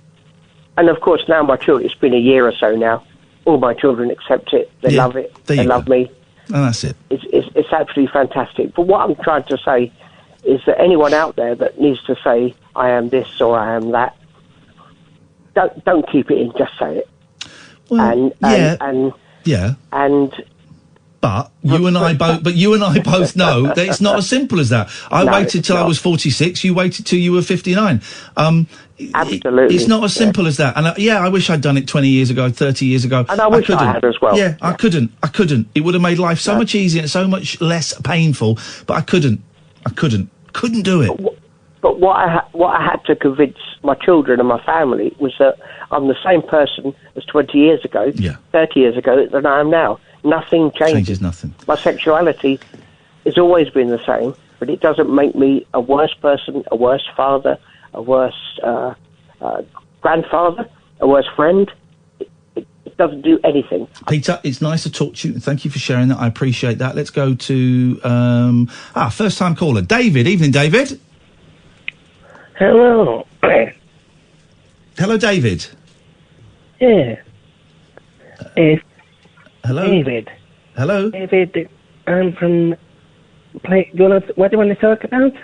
No, you called... Hang on, is this David Babcock? Yeah, why didn't you know it was me? Oh, Jesus. Amy, I told you not to let this guy through. It was first-time caller, David. Amy, I told you not to let this guy through, and you've just been through, and this is rude. I've been to a funeral tonight. Tonight? A nighttime funeral? Yeah. Well, no one gets buried at night. Vampires, innit? Oh! No vampires get up at night. Oh, yeah. He wasn't a vampire. Okay, who gets buried at night time? Chucky. Chucky Egg? No, Chucky, my favourite chicken from from the chicken... David, for those who don't know, David is... Well, he used to be a ghost hunter. He doesn't really talk about that anymore. He now works as a chicken sexer, which I guess may tie in with what we're... Are there gay chicken... Are there lesbian chickens? If they were, it'd be none of my business. Exactly. What goes on in their coop is up to them. Yeah, it's very sad. It's a very sad affair. The lesbian chicken affair? No, the Chucky funeral. The death of Chucky. Chucky. Well, what happened? Well, I think I rang up at the time. She exploded. Oh. How? She'd been backed up. I mean, usually we have methods if you get a bit backed up with eggs, but she had quite. Oh. I didn't think I'd go. Come on, mate. Don't worry. No one's judging you. I am a bit. Had... Me too, actually. It's pathetic. Come on, guys. This is... I'm not... I wouldn't do you like this. I know you're not doing the thing. Sorry. She'd been struggling to lay for quite a while. Tell me about it. And she got quite backed up. I think we're up to about a fourth egg that was lodged. Is the best technique then to blow through the mouth or suck through the cloaca? No, what we do is we have got a machine. If they get stuck in the bum, we've got a machine. Sorry? A plunger.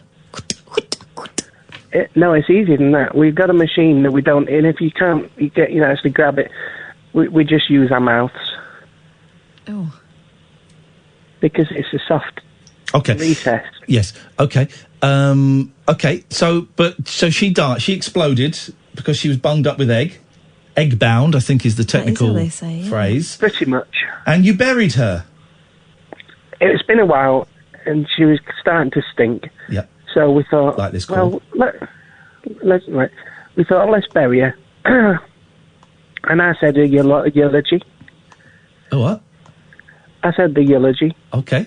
What did you say? Could you repeat it for us now? A few words. Yep. Chucky, you were more than just a chicken. You were my best friend. I'll never forget the night that you exploded and your beak flew past my face like a bullet. Wow. God rest you. And then we just chucked her in the bin. And then, gosh. And then, so just do that, I want to try and recreate the power of that moment, okay? So if you could... exploded? No. Oh, God, no. I would hate to take you there again. So if you could just do the last few words, the last couple of lines from that eulogy, and we'll recreate the scene. Away you go. I'll never forget the night that you exploded and your beak nearly took my face off. But now you never feel pain again, up there in Chicky Heaven.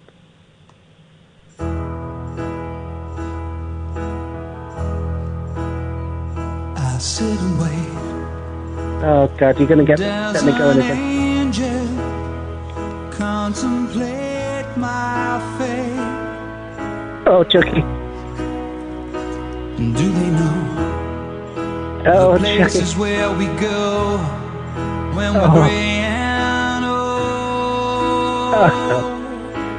Oh, Chucky. You didn't have to explode. Why have you done it, Chucky? The wings were unfolded in every direction, which way and loose. Thoughts running through my head, and I feel that love is dead. I'm loving Chucky instead, and through it. Oh, Chucky. God rest you. Little Chuck.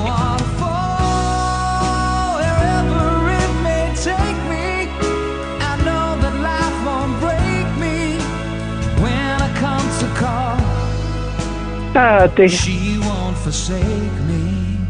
Oh, Christ. I'm loving Chucky instead. Late night, Iain Lee on Talk Radio.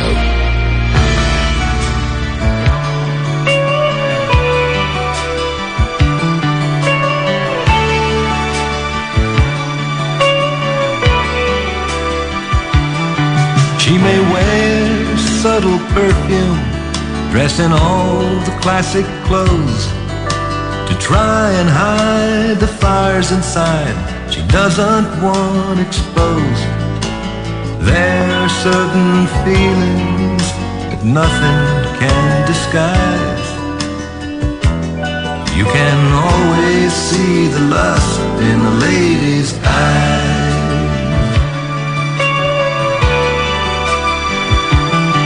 You can always tell the difference in the way a woman speaks. Ladies choose words carefully, the others just talk cheap. And when the bedroom lights go off and words all turn to sighs, you can always see the lust in the lady's eyes. She may think she's fooling everyone, but who's got time to care? All that counts is what she feels when her heart's stripped bare. She plays it her own life, the way an actress plays a part. But underneath there's music, 'cause she's a dancer at heart.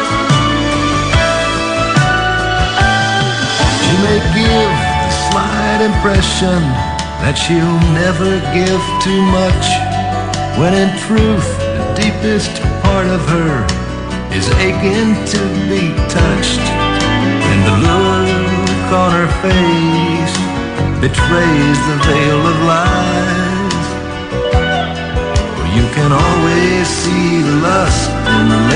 lady's eyes.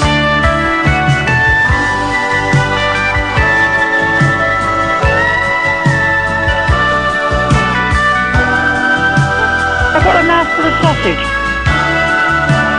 You're a builder. She plays it her own life, the way an actress plays a part. But underneath there's music, 'cause she's a dancer at home. I'm David Babcock and I got my willy stuck in a hoover. Shag the pony. She may give a slight impression that she'll never give too much. Paul speaking. When in truth, the deepest part of her is aching to be touched. My pussy. And the look on her face betrays the veil of lies. You can always see the lust in a lady's eyes. Just playing this for Phillip Schofield, just in case there's any way we can get him back for Anne earlier. You might not have found the right girl. May not have found the right girl. Also, anyone who's using this as a handbook, please don't.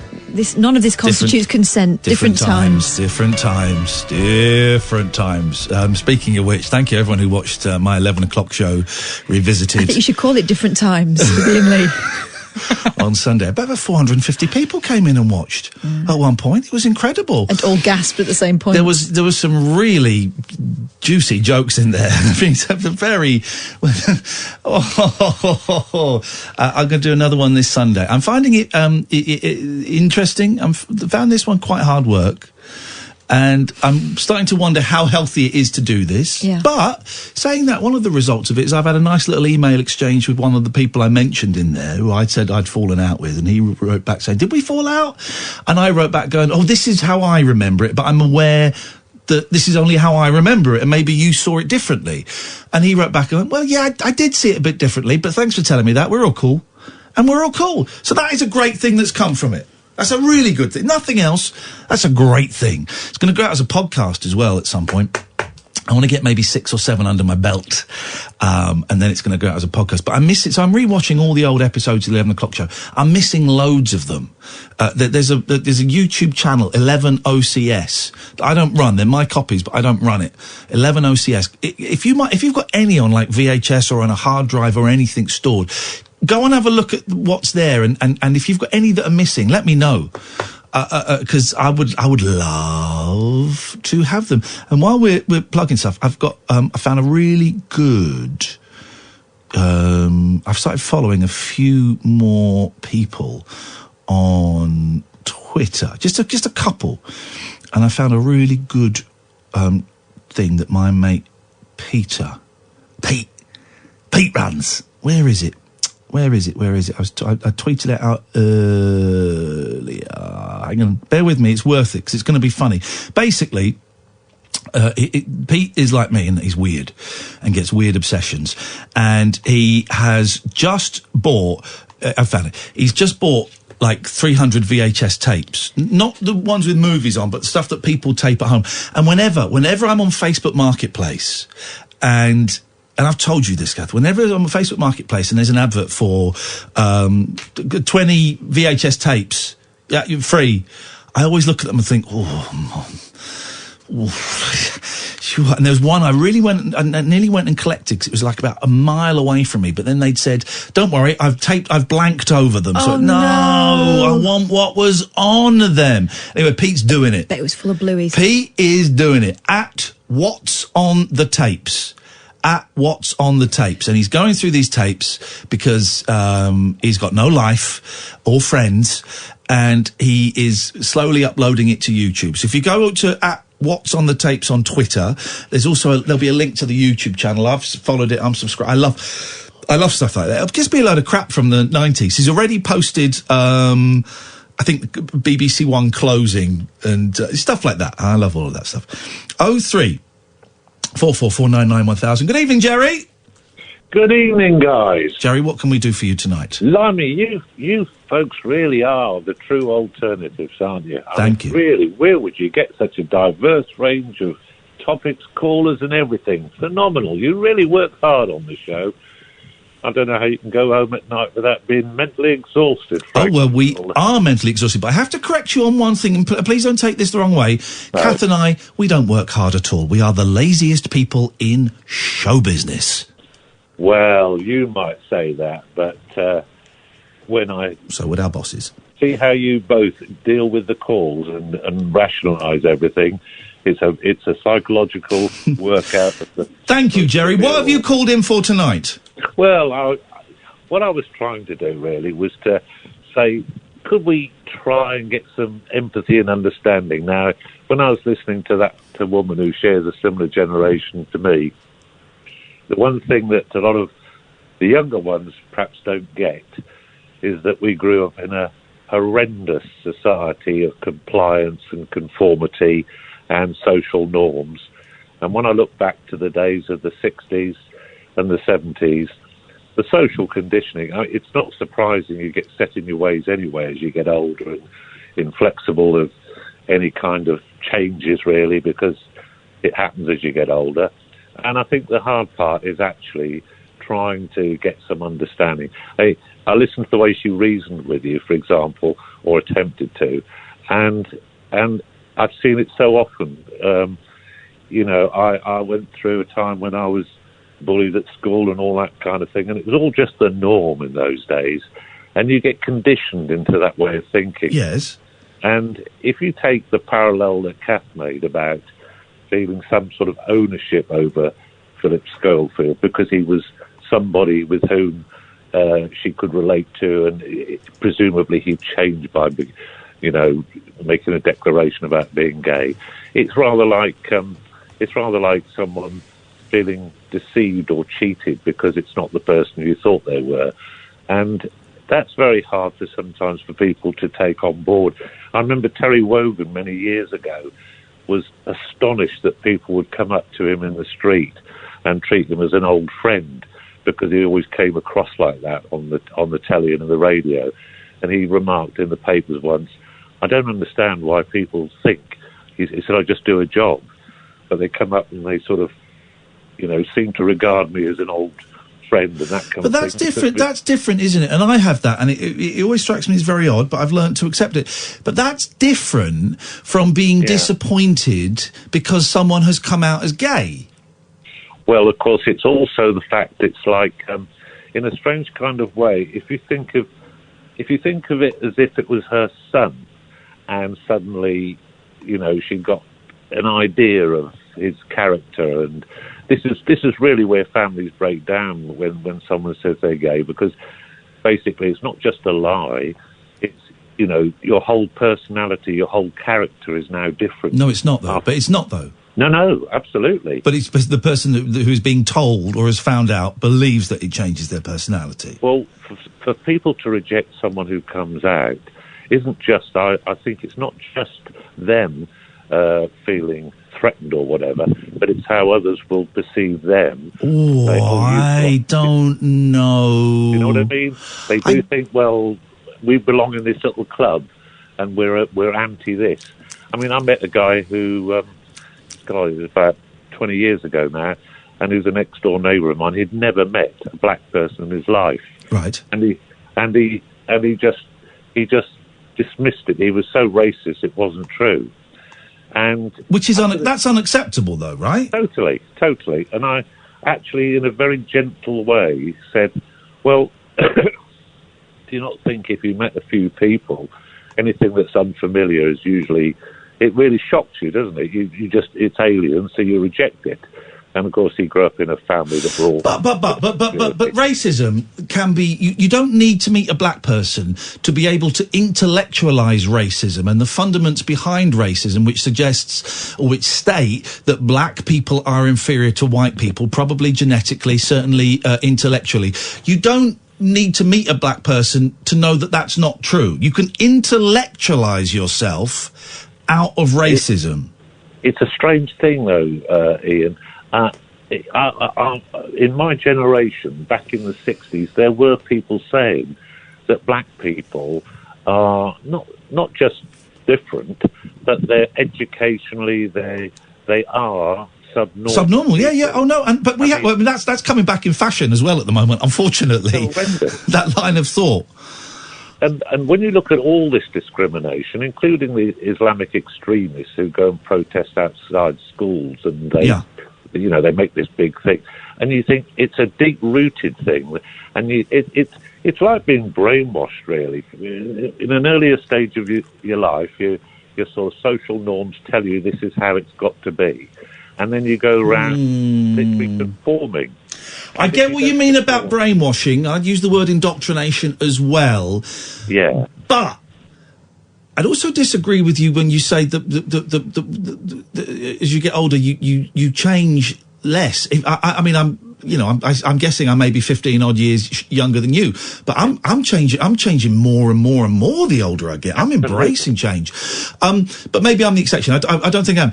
But I just think that there is no excuse for bigotry, whether it be racist or homophobic or whatever, or anti-Semitic or whatever. There is no excuse for it. Yes, you can say, well, listen, my dad was a bit racist when I was a kid. He ended up, he's got mixed race children somewhere, but he was the racial language was quite fruity in fruity is demeaning. The racial language in my house in the 70s was thoroughly unpleasant. It kind of rubbed off for me. So for quite a long time, into my teens, well beyond when I should have known better, I used offensive racial language. But then from sort of like my late teens onwards, I kind of realised that what I was doing was wrong, and that bigotry and racism is a thoroughly unpleasant thing. What made you realise it was wrong, Ian? That's an excellent question. I knew it. Here's the thing: in my teens, and I'm thoroughly ashamed of some of the language I used in my teens. All right, but I did, and I have to own that. In my teens, I knew it was wrong. I didn't think I was superior, in the way that we've discussed. I thought it was funny. I think if I were to put me on the spot now, I thought it was funny to use racial slurs to put people down. As I think it was, and I grew up in a mixed area in Slough, a lot of Indian and Pakistani and Bangladeshi kids, not so many black kids, but a lot of kids from that continent, the Indian subcontinent. I think it was when I went to university. And there were actually less. It was whiter at university than it had been at school, but something kind of clicked, and I started to see everyone as people and as the equals that we all are. And that's the point I said about my neighbour. You see, by not meeting and getting to know people, it's that weird sort of thing where anything that's unfamiliar is easy to poke fun at, especially if you don't have any empathy. And it's only till, and I found this personally, you actually build up good relationships, and then you question these bigoted thoughts that you've got, and actually start to realise that's someone's feelings. Yes. And that's not something I think a lot of people think about when they... Was it Anne that we spoke to earlier? Anne's back on the line. Good evening, Anne. Good evening. Good evening. What would you like to say? You got Jerry's on the line with us as well. Hiya. I agree with him.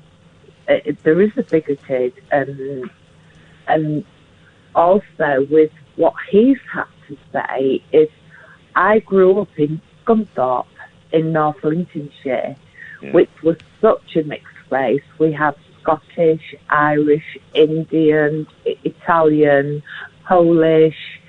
I grew up, they were my neighbours when I grew up, and we grew up in such a multicultural, going to school. Maybe, yes, they were in a smaller minority, but we still all grew and learned together the way it has become today. I even look at my head and think, why have we become?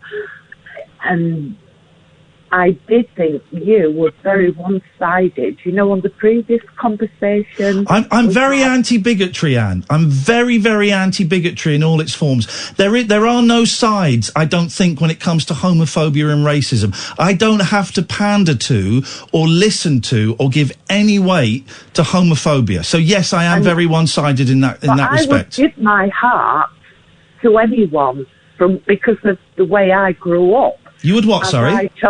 I would give my heart to anyone the way I was brought up and grew up. I was Irish Catholic family, so in the 60s I went through where I was called at school when I used to walk home from school. I was called names and everything. Oh, because that's when we have the issues. And that's terrible. But Northern Ireland, IRA. That's terrible. That's terrible. And my parents were such good people. They would have never, given anything like that to me. Okay, well, that's terrible. But let's bring it back to what we were talking about earlier. Okay. So what did you call in for again? So I know I've got in now to this mixed conversation, but I do agree with the caller that you have on the line, the way situations are going, and what I've had. And I'm gonna zone because maybe it's me. No, it isn't me. It's a little bit rambly. You've called in again, so forget that Jerry's here for a second, right? Mm-hmm. Why? And we'll bring Jerry back in. But why did you call in again? Because you'd obviously taken my call further on because you'd played music and then spoken about me after. The music was nothing to do with you. I feel you've been very unfair. You're wrong. The music was nothing to do with you. Your call was a long time ago. The music was the music was nothing to do with you. And you said about I'm the previous caller. Okay. And I think you've been very unfair because. And what was Anne, I'm going to ask you again because you're really rambling. All right. I still don't know what the point was that you wanted to make first time around. Do you want to try that again? That you must think I have a massive issue about homosexuality. Yes, I do. And everything, and I don't. Well, then what was the point of your call? The point of my call is that I'm trying to make an issue that Phillip Schofield has come out because he is in the position today, but he's been disrespectful to the people years ago that came out. How do you see that? I don't see that at all. So how is he being disrespectful to the people that came out before him and paved the way, making it safe for him to come out? How is that disrespectful? I feel he stayed in a safe place. Now, today, it's become so acceptable and natural. Thank God. So it's not going to make an issue. Well, it is an issue. His working position, on his job. So you're saying he should have been braver and come out, in the 80s when he could have got beaten up and lost his job? Oh, gosh. Elton John came out, Queen, Freddie Mercury. Right. So Anne, stop rambling. You're saying, and you are rambling. You're not. I've asked you. Anne, both of those people you've named there, Freddie Mercury, Elton John. Elton John was married to a woman for a while. Freddie Mercury was in a long-term relationship with a woman. So it's not quite as cut and dry as that, is it? He wasn't married for 27 years. He came out. Jesus Christ. He did. You see, you speak. No, because you're talking rubbish. Anne, I asked you a really specific question. Could you answer I asked you a really specific question. Could you answer the question? I bet you don't even remember it. Go on. So you don't remember the question I asked? No, I'm asking you. Then go on. So you don't remember the question I asked? You're having a go at me for not listening, and you don't remember a question I asked 2 minutes ago? I'll ask it again. Are you saying then that Phillip should have come out in the 80s when he could have lost his job as a children's television presenter and was at more risk of being on the receiving end of violence? No. So what are you saying, Anne? Because I'm struggling. This is the second call with you and I've got no idea what you're saying. I am saying he is so in the populace at the moment, and I feel he has now taken I can go out now because I am so popular. Gosh, you're I so can naive. come out and still be, well... Could I ask Anne a question? Please do, Jerry. Yeah, Anne, is there any possibility, Anne, without wishing to attack you or challenge you in any direct confrontational way, is there any possibility that your perspectives could be wrong and they're assumptions rather than facts? No, sorry. Ask me that. Because we don't know celebrities, do we? No. We form an impression on them. When we see them on the telly, you know, they've become familiar to us, don't they? Yeah. And in a sense, if we're not careful, you can kind of imagine, like you do soap opera stars, that you know them as like next door neighbours and they become so familiar. But they do have other lives, don't they? Is it possible that you could conflate the two between his personal life and his working life?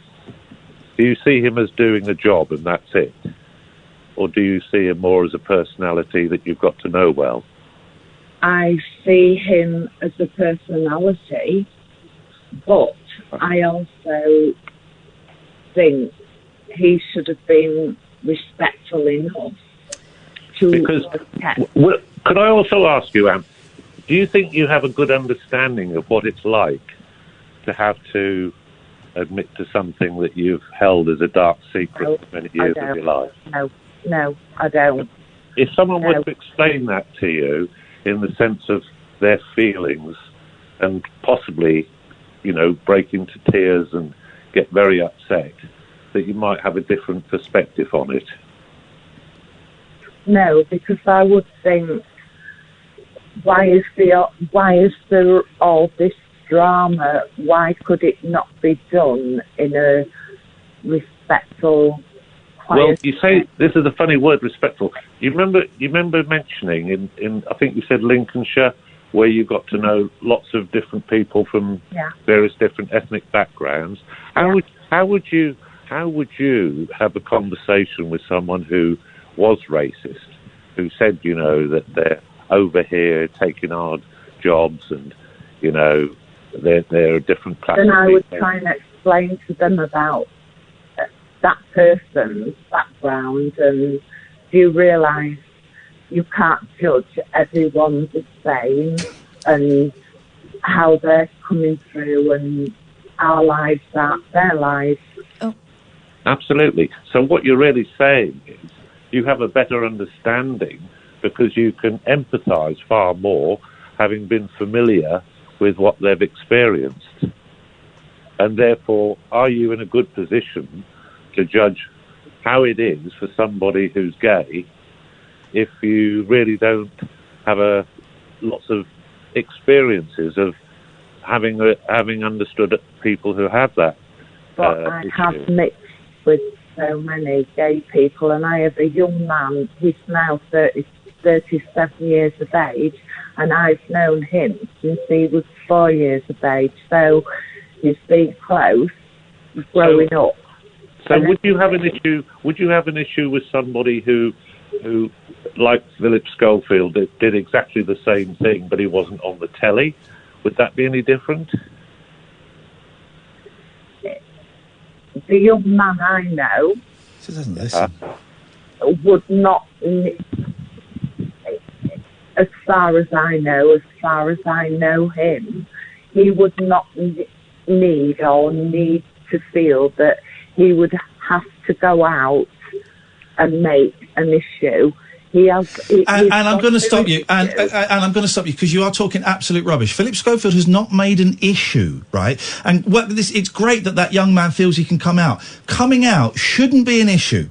Shouldn't be an issue. Shouldn't be easy. Shouldn't be hard. It should not be hard. But for so many people, Anne, it is. It is really, really hard to come out. I came out at 46. It was the hardest thing I've ever done. Phillip Schofield has come out at whatever age he has. It shouldn't be hard, but unfortunately, for so many men and women, boys and girls, it is still really, really tough to come out. And you don't seem to be able to grasp that very, very simple point. And if you can't grasp that point, then this conversation is pointless. But the other thing I was going to say... I'm so sorry. And listen, I am so sorry that you feel that way. I have actually done counselling. Oh, my God. Oh, that's terrifying. No, it isn't. It's the celebrity. He's making an issue. Anne, listen to me. He is not. I'm so sorry. The issue... Shush, listen, Catherine's and I've got talk. something to say to you. Jesus. And I say it with respect and having listened to what you've said. The issue is yours.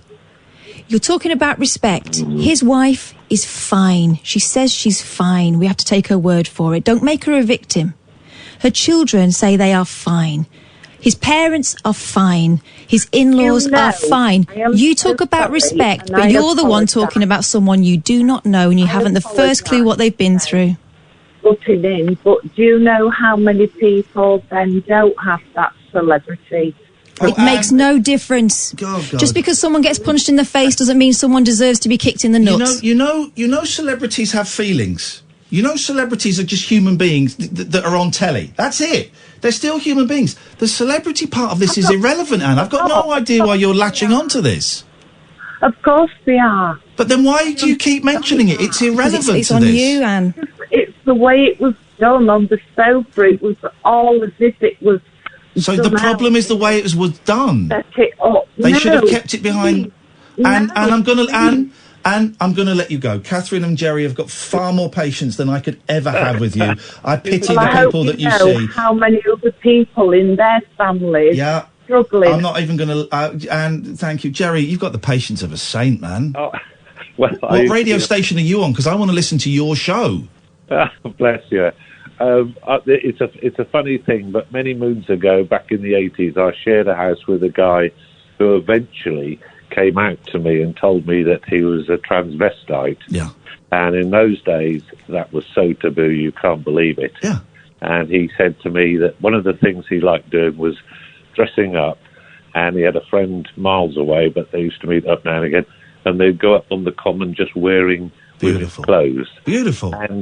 And you know, I spoke to him for hours, and he was so shocked that I said, look, I don't understand it, I don't get it, but help me understand it. Try and steer me there. Let me try and open up and embrace it or engage with it. And of course, I daren't tell anybody about it, and he was so relieved to think that I actually was prepared to listen. And Jerry, that's what I would like Anne to take on board. Jerry, you're a wise man and you're a very good man. I look forward to our next phone call. Thank you, mate. Thank you very much. Thank you very much indeed. I want to hear Jerry's show. Gosh, so patient. Honestly, I have no idea what she was banging on. I don't get it. It seems to be that it's Thank you for coming in then, She 'cause- feels like it's different rules for celebrities. I feel like it really is about her attachment to the image of him, someone that she doesn't know. And here's the thing, I'm getting really angry for the first time in years. I get angry on the air, but it's a bit of pantomime. First time in years, I'm getting a visceral stomach knot of anger, and I'm. It's partly it's because of my association with what happened to me last summer, and the fact that my evidence is being completely dismissed out of hand by Anne. She doesn't. I don't know who you are. So it does. Well, to some people, I am a celebrity. If that's the important thing. But that's the key point. That's the key point. She doesn't know who I am. She knows who Phillip Schofield Boom. is. But she doesn't know, and that's the shocking thing for her.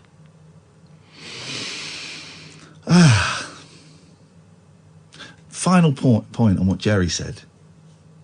If we could all be like this, and this is what I've tried in the last few years to be like.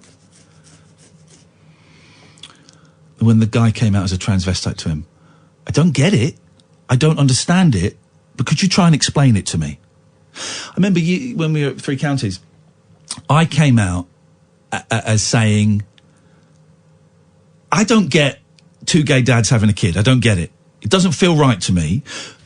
But I was also aware, and I said this, that this is a prejudice. This is an actual, genuine prejudice that I have. It doesn't feel right to me. A prejudice is a fear or an anger or a dislike of something that is not based on fact. Comes straight from emotion. Exactly. And I said, I have this prejudice and I don't want it. I don't want it. And people phoned in and helped me understand it, and that prejudice is gone, and now I'm totally cool with it. As if it mattered whether I was cool with it or not in the greater scheme of things. But now I am totally cool with it, because I had a prejudice. I came out and said, I have a prejudice, and this is not based on any fact or any experience. It's just based on nothing. Can someone explain to me, talk to me more about two gay dads having a kid? Loads of people phoned in, and I was able to deconstruct the prejudice, see it for what it was, and go, oh, it's nothing. And now, of course, I'm cool with it. Of course I'm cool with it. I remember a similar thing, again, 3 counties, and I can't remember which celebrity it is, it doesn't matter, but a celebrity had come up talking about sex addiction, and I went, I can't help thinking this is just a really apt excuse for someone who can't keep their trousers on. And you set me straight in a really patient way. And now I can't believe I was the person that thought that. But there are loads of people that think that and never get the chance to talk to someone who knows better. But yes, I was one-sided. I will always be one-sided against bigotry, homophobia, racism, because there is no other side. There is no other side. We're not the BBC, who bizarrely would like balance when conversations about bigotry. There is no other side. There is the right side. There's the right side.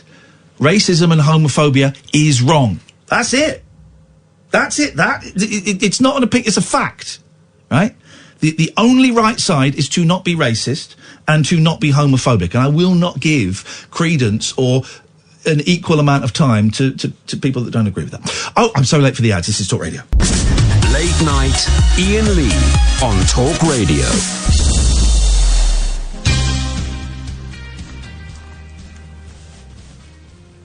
Iain, you need to get Jerry's number.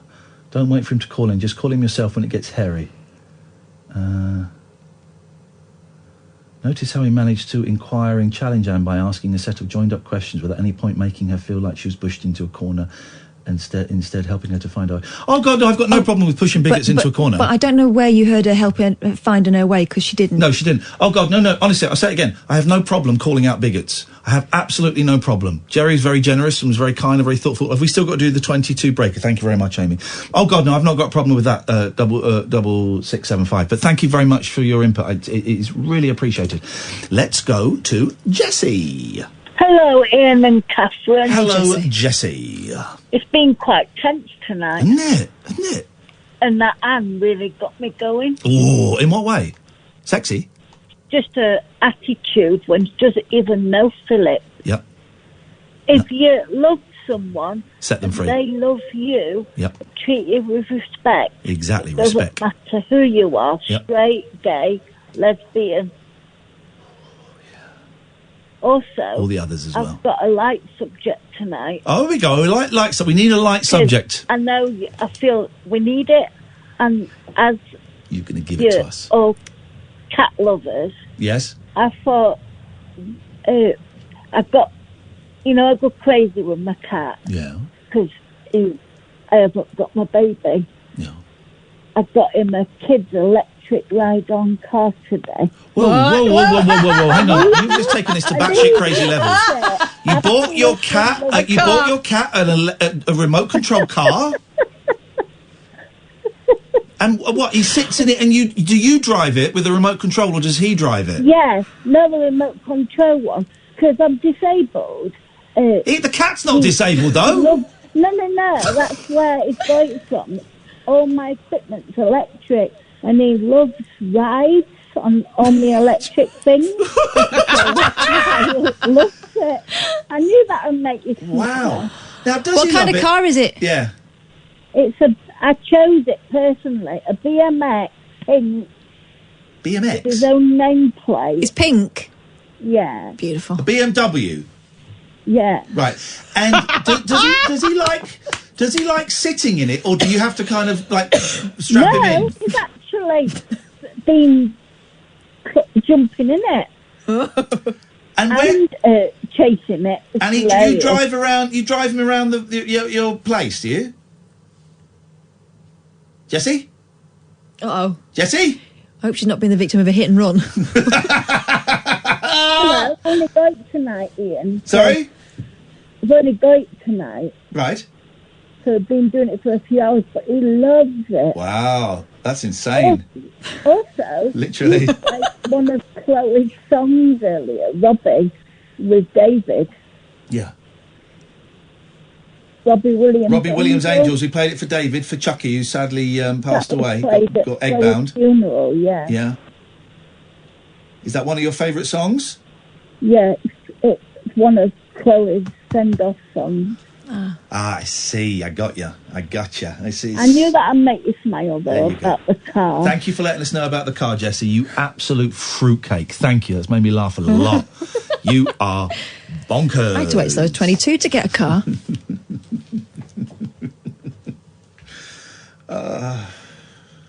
Beep, beep. I hate this country so much, but then you speak to people like Jessie who buy remote control cars for their cats. You go, oh, okay. It's not this country you hate. Oh, okay.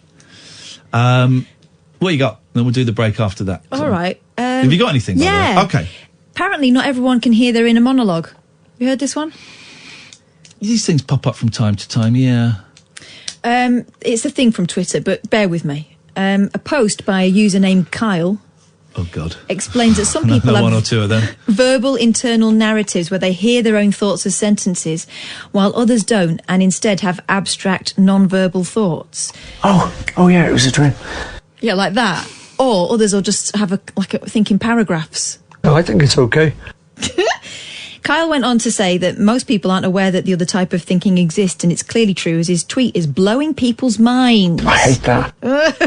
The tweet ultimately went viral, garnering over 167,000 likes and an article in the Mirror Online. What are you beefing on about? Thousands also responded to the post, sharing their shock upon discovering this information. Are you real?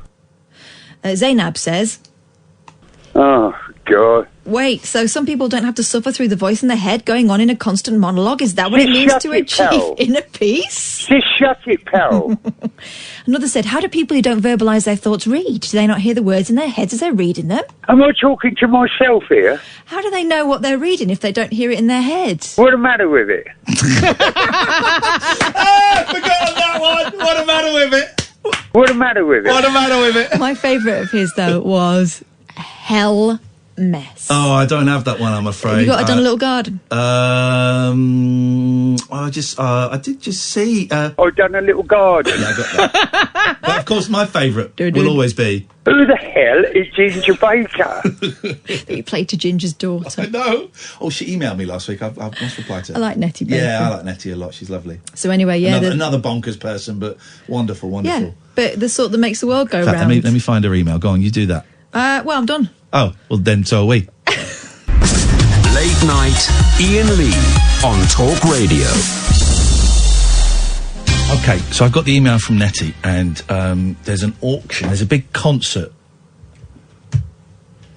on Monday of next week. Mm-hmm. I think that what we used to call the Hammersmith Apollo, the Odeon, a tribute to Ginger Baker, her dad, obviously. And Eric Clapton's playing there, and all the money raised is going to Leonard Cheshire, which is a great charity. So it's called Eric Clapton and Friends, a tribute to Ginger Baker. Oh, right. Oh, balls. So, right, she sent me a link for an auction for a ticket, or tickets, I think. It finishes tomorrow at 9 p.m. So I'm going to tweet the link. Let's see who else. Do we know who else is playing? Let's have a little look, see who else is playing. A tribute to Ginger Baker. Eric Clapton and Friends. We don't know who else is playing. We don't know who else is playing. Okay, I will tweet that. So hang on. Anyway, the Chinese makes the charity auction online. Here's the link, and yeah, I'll post the link. Sorry, I was. That was your inner monologue we just heard. It was. Let me post the link. Can you do something while I post this link? Because I love Nettie, and I feel bad that all right. I didn't see this. Let's have some demonic possessions and that. Do it. Fancy that. A teenager, this is in the Daily Star, so it's a serious scientific review, obviously. Of course! A teenager who said she experimented with magic and ended up possessed by a malevolent shadow demon claims she was saved by an exorcism. The girl, called Brittany, had her torment told on a paranormal podcast called Real Ghost Stories Online. Well, then it's got to be true. After writing in to describe how she was tortured by the evil spirit, Brittany, now aged 22, says she was a 13-year-old schoolgirl when she started experimenting with Wicca. She had seen beings... No. Beings, in quote marks, and supernatural creatures, quote marks, from a young age, and started performing Wiccan magic rituals with her friends to learn more. At first, I started doing deviation and conjuring spells along with friends, she explained. We did everything by the books that we were told to do and to make sure the spirits we encountered couldn't stay around, but it didn't work. Recalling how her terror began, Brittany said, I started waking up at night to find my room really cold, and I'd get really Close the panicky. window! That feeling started getting stronger and stronger and making me more uneasy. One night, I woke up to the feeling and saw a huge, tall shadow standing at the foot of my bed. The mass blocked the light coming from the rec room where my brother was gaming, and I couldn't scream. I was too much in shock. I closed my eyes and waited for it to do something to me. When I opened them, it was gone. And that was the last time I physically saw it, that thing, clearly. Brittany said the possession then got progressively worse. Would Well, they do. They're very Moorish. Exactly. With the demon telling her to harm herself. Harm yourself. Harm yourself. Remembering one particular experience, she said, all of a sudden I felt an invisible force start choking me. As it was choking me, I could hear a demonic laughing in my head and I could smell dead flesh. During this time, I could feel the presence burrow into my chest. It almost felt like it was attempting to infect my soul. You know that feeling? Yeah, yeah. Brittany said that over the next 4 years, she barely slept and would wake up with bite marks and claw marks in places I couldn't reach. The teen was eventually saved by a Christian pastor who had opened a youth club in her hometown. Despite initially distrusting Christianity, she said she eventually worked up the courage to have the demon exorcised from her body. My pastor and the youth leader took me to the quiet office and started praying over me, she said. He told me later that my face was contorting in ways they'd never seen before.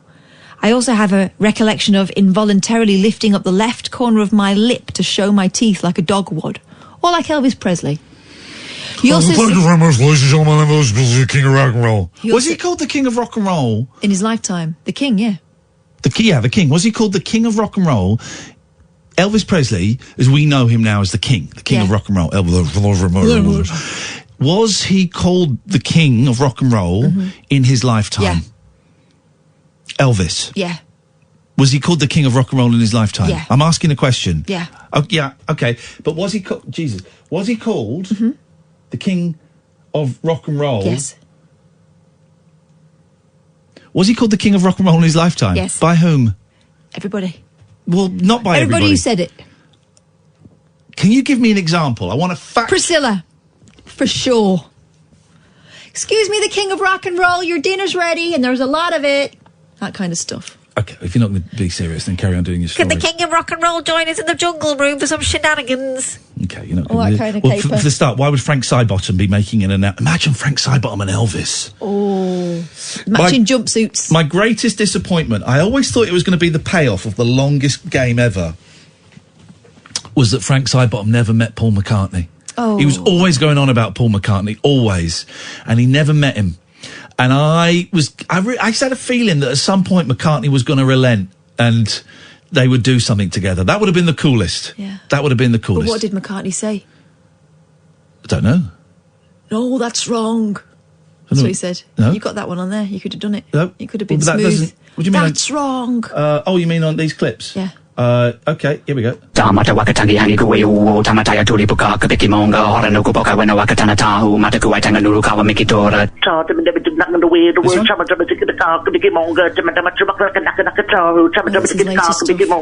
That one.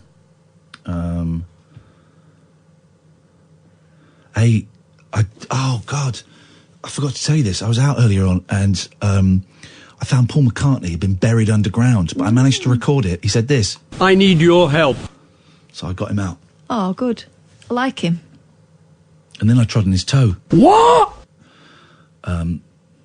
And then I said, we should go and get some food at Five Guys. And he said, Well, I really think this is great. He wouldn't like Five Guys. Too much meat. yeah. Well, oh, yeah. And he would say, Then I asked him about the young lady I saw him with the other day, and he said... She was just 17. I left. Yeah. Not into that. Different times. Different times. No, I think it's okay. It's not. It most definitely is not. Okay? Can we do that again? No. Finished. Goodbye. Come on. Hey. Dirty Paul. Anyway, she's not really 17.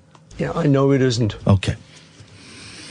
I need more Paul McCartney clips. I just want a whole wall. I'm going to find you some. Of McCartney. After their prayers, I snapped out of it. I felt like I was split in two. The demon and I... We've all felt like that, love. The demon and I were not cohabiting in my body anymore. Thank God it was gone. Gene Simmons. Oh, God. The night after this experience, I had the best night's sleep I had in years. Should have tried night nurse. I had night nurse on Saturday night, and I woke up at 4:30 on Monday afternoon. That stuff No, Sunday afternoon. That would have been extraordinary. Monday, wouldn't it? Is insane. I needed a sleep, though. I'm not sleeping right. Insane. Anyway, so that's all right for Britney. Well done. Britney Spears? No, other Britney. I've not slept well this year. I don't think I have. I don't think I ever will. Oh, well, I'm not so sure about my future. Here in my car, I got a bam. It's not the song. I think about OAP sex, Gretna Green. Why is Gretna Green so horny? Because it used to be the place you could go without having permission from your mum and dad. Well, but why Gretna Green? It's Scotland, isn't it? Is it in Scotland? It is in Scotland, and I think it's the if you go in a straight line up, it's the closest place to get married. They have different laws about getting married in Scotland. Yeah. Am I right? I think if you could pick her up, you could marry her. I don't know. Made that up. I don't know what that means. It meant that you could go there and you didn't have to have your mum and dad's permission if you were under 18 but over 16, I think. Is that right? Oh, there's. I'm going to say it like it's true. There's a great thing. I mean, they're really struggling to get stuff on Prince Harry now. This is a great one.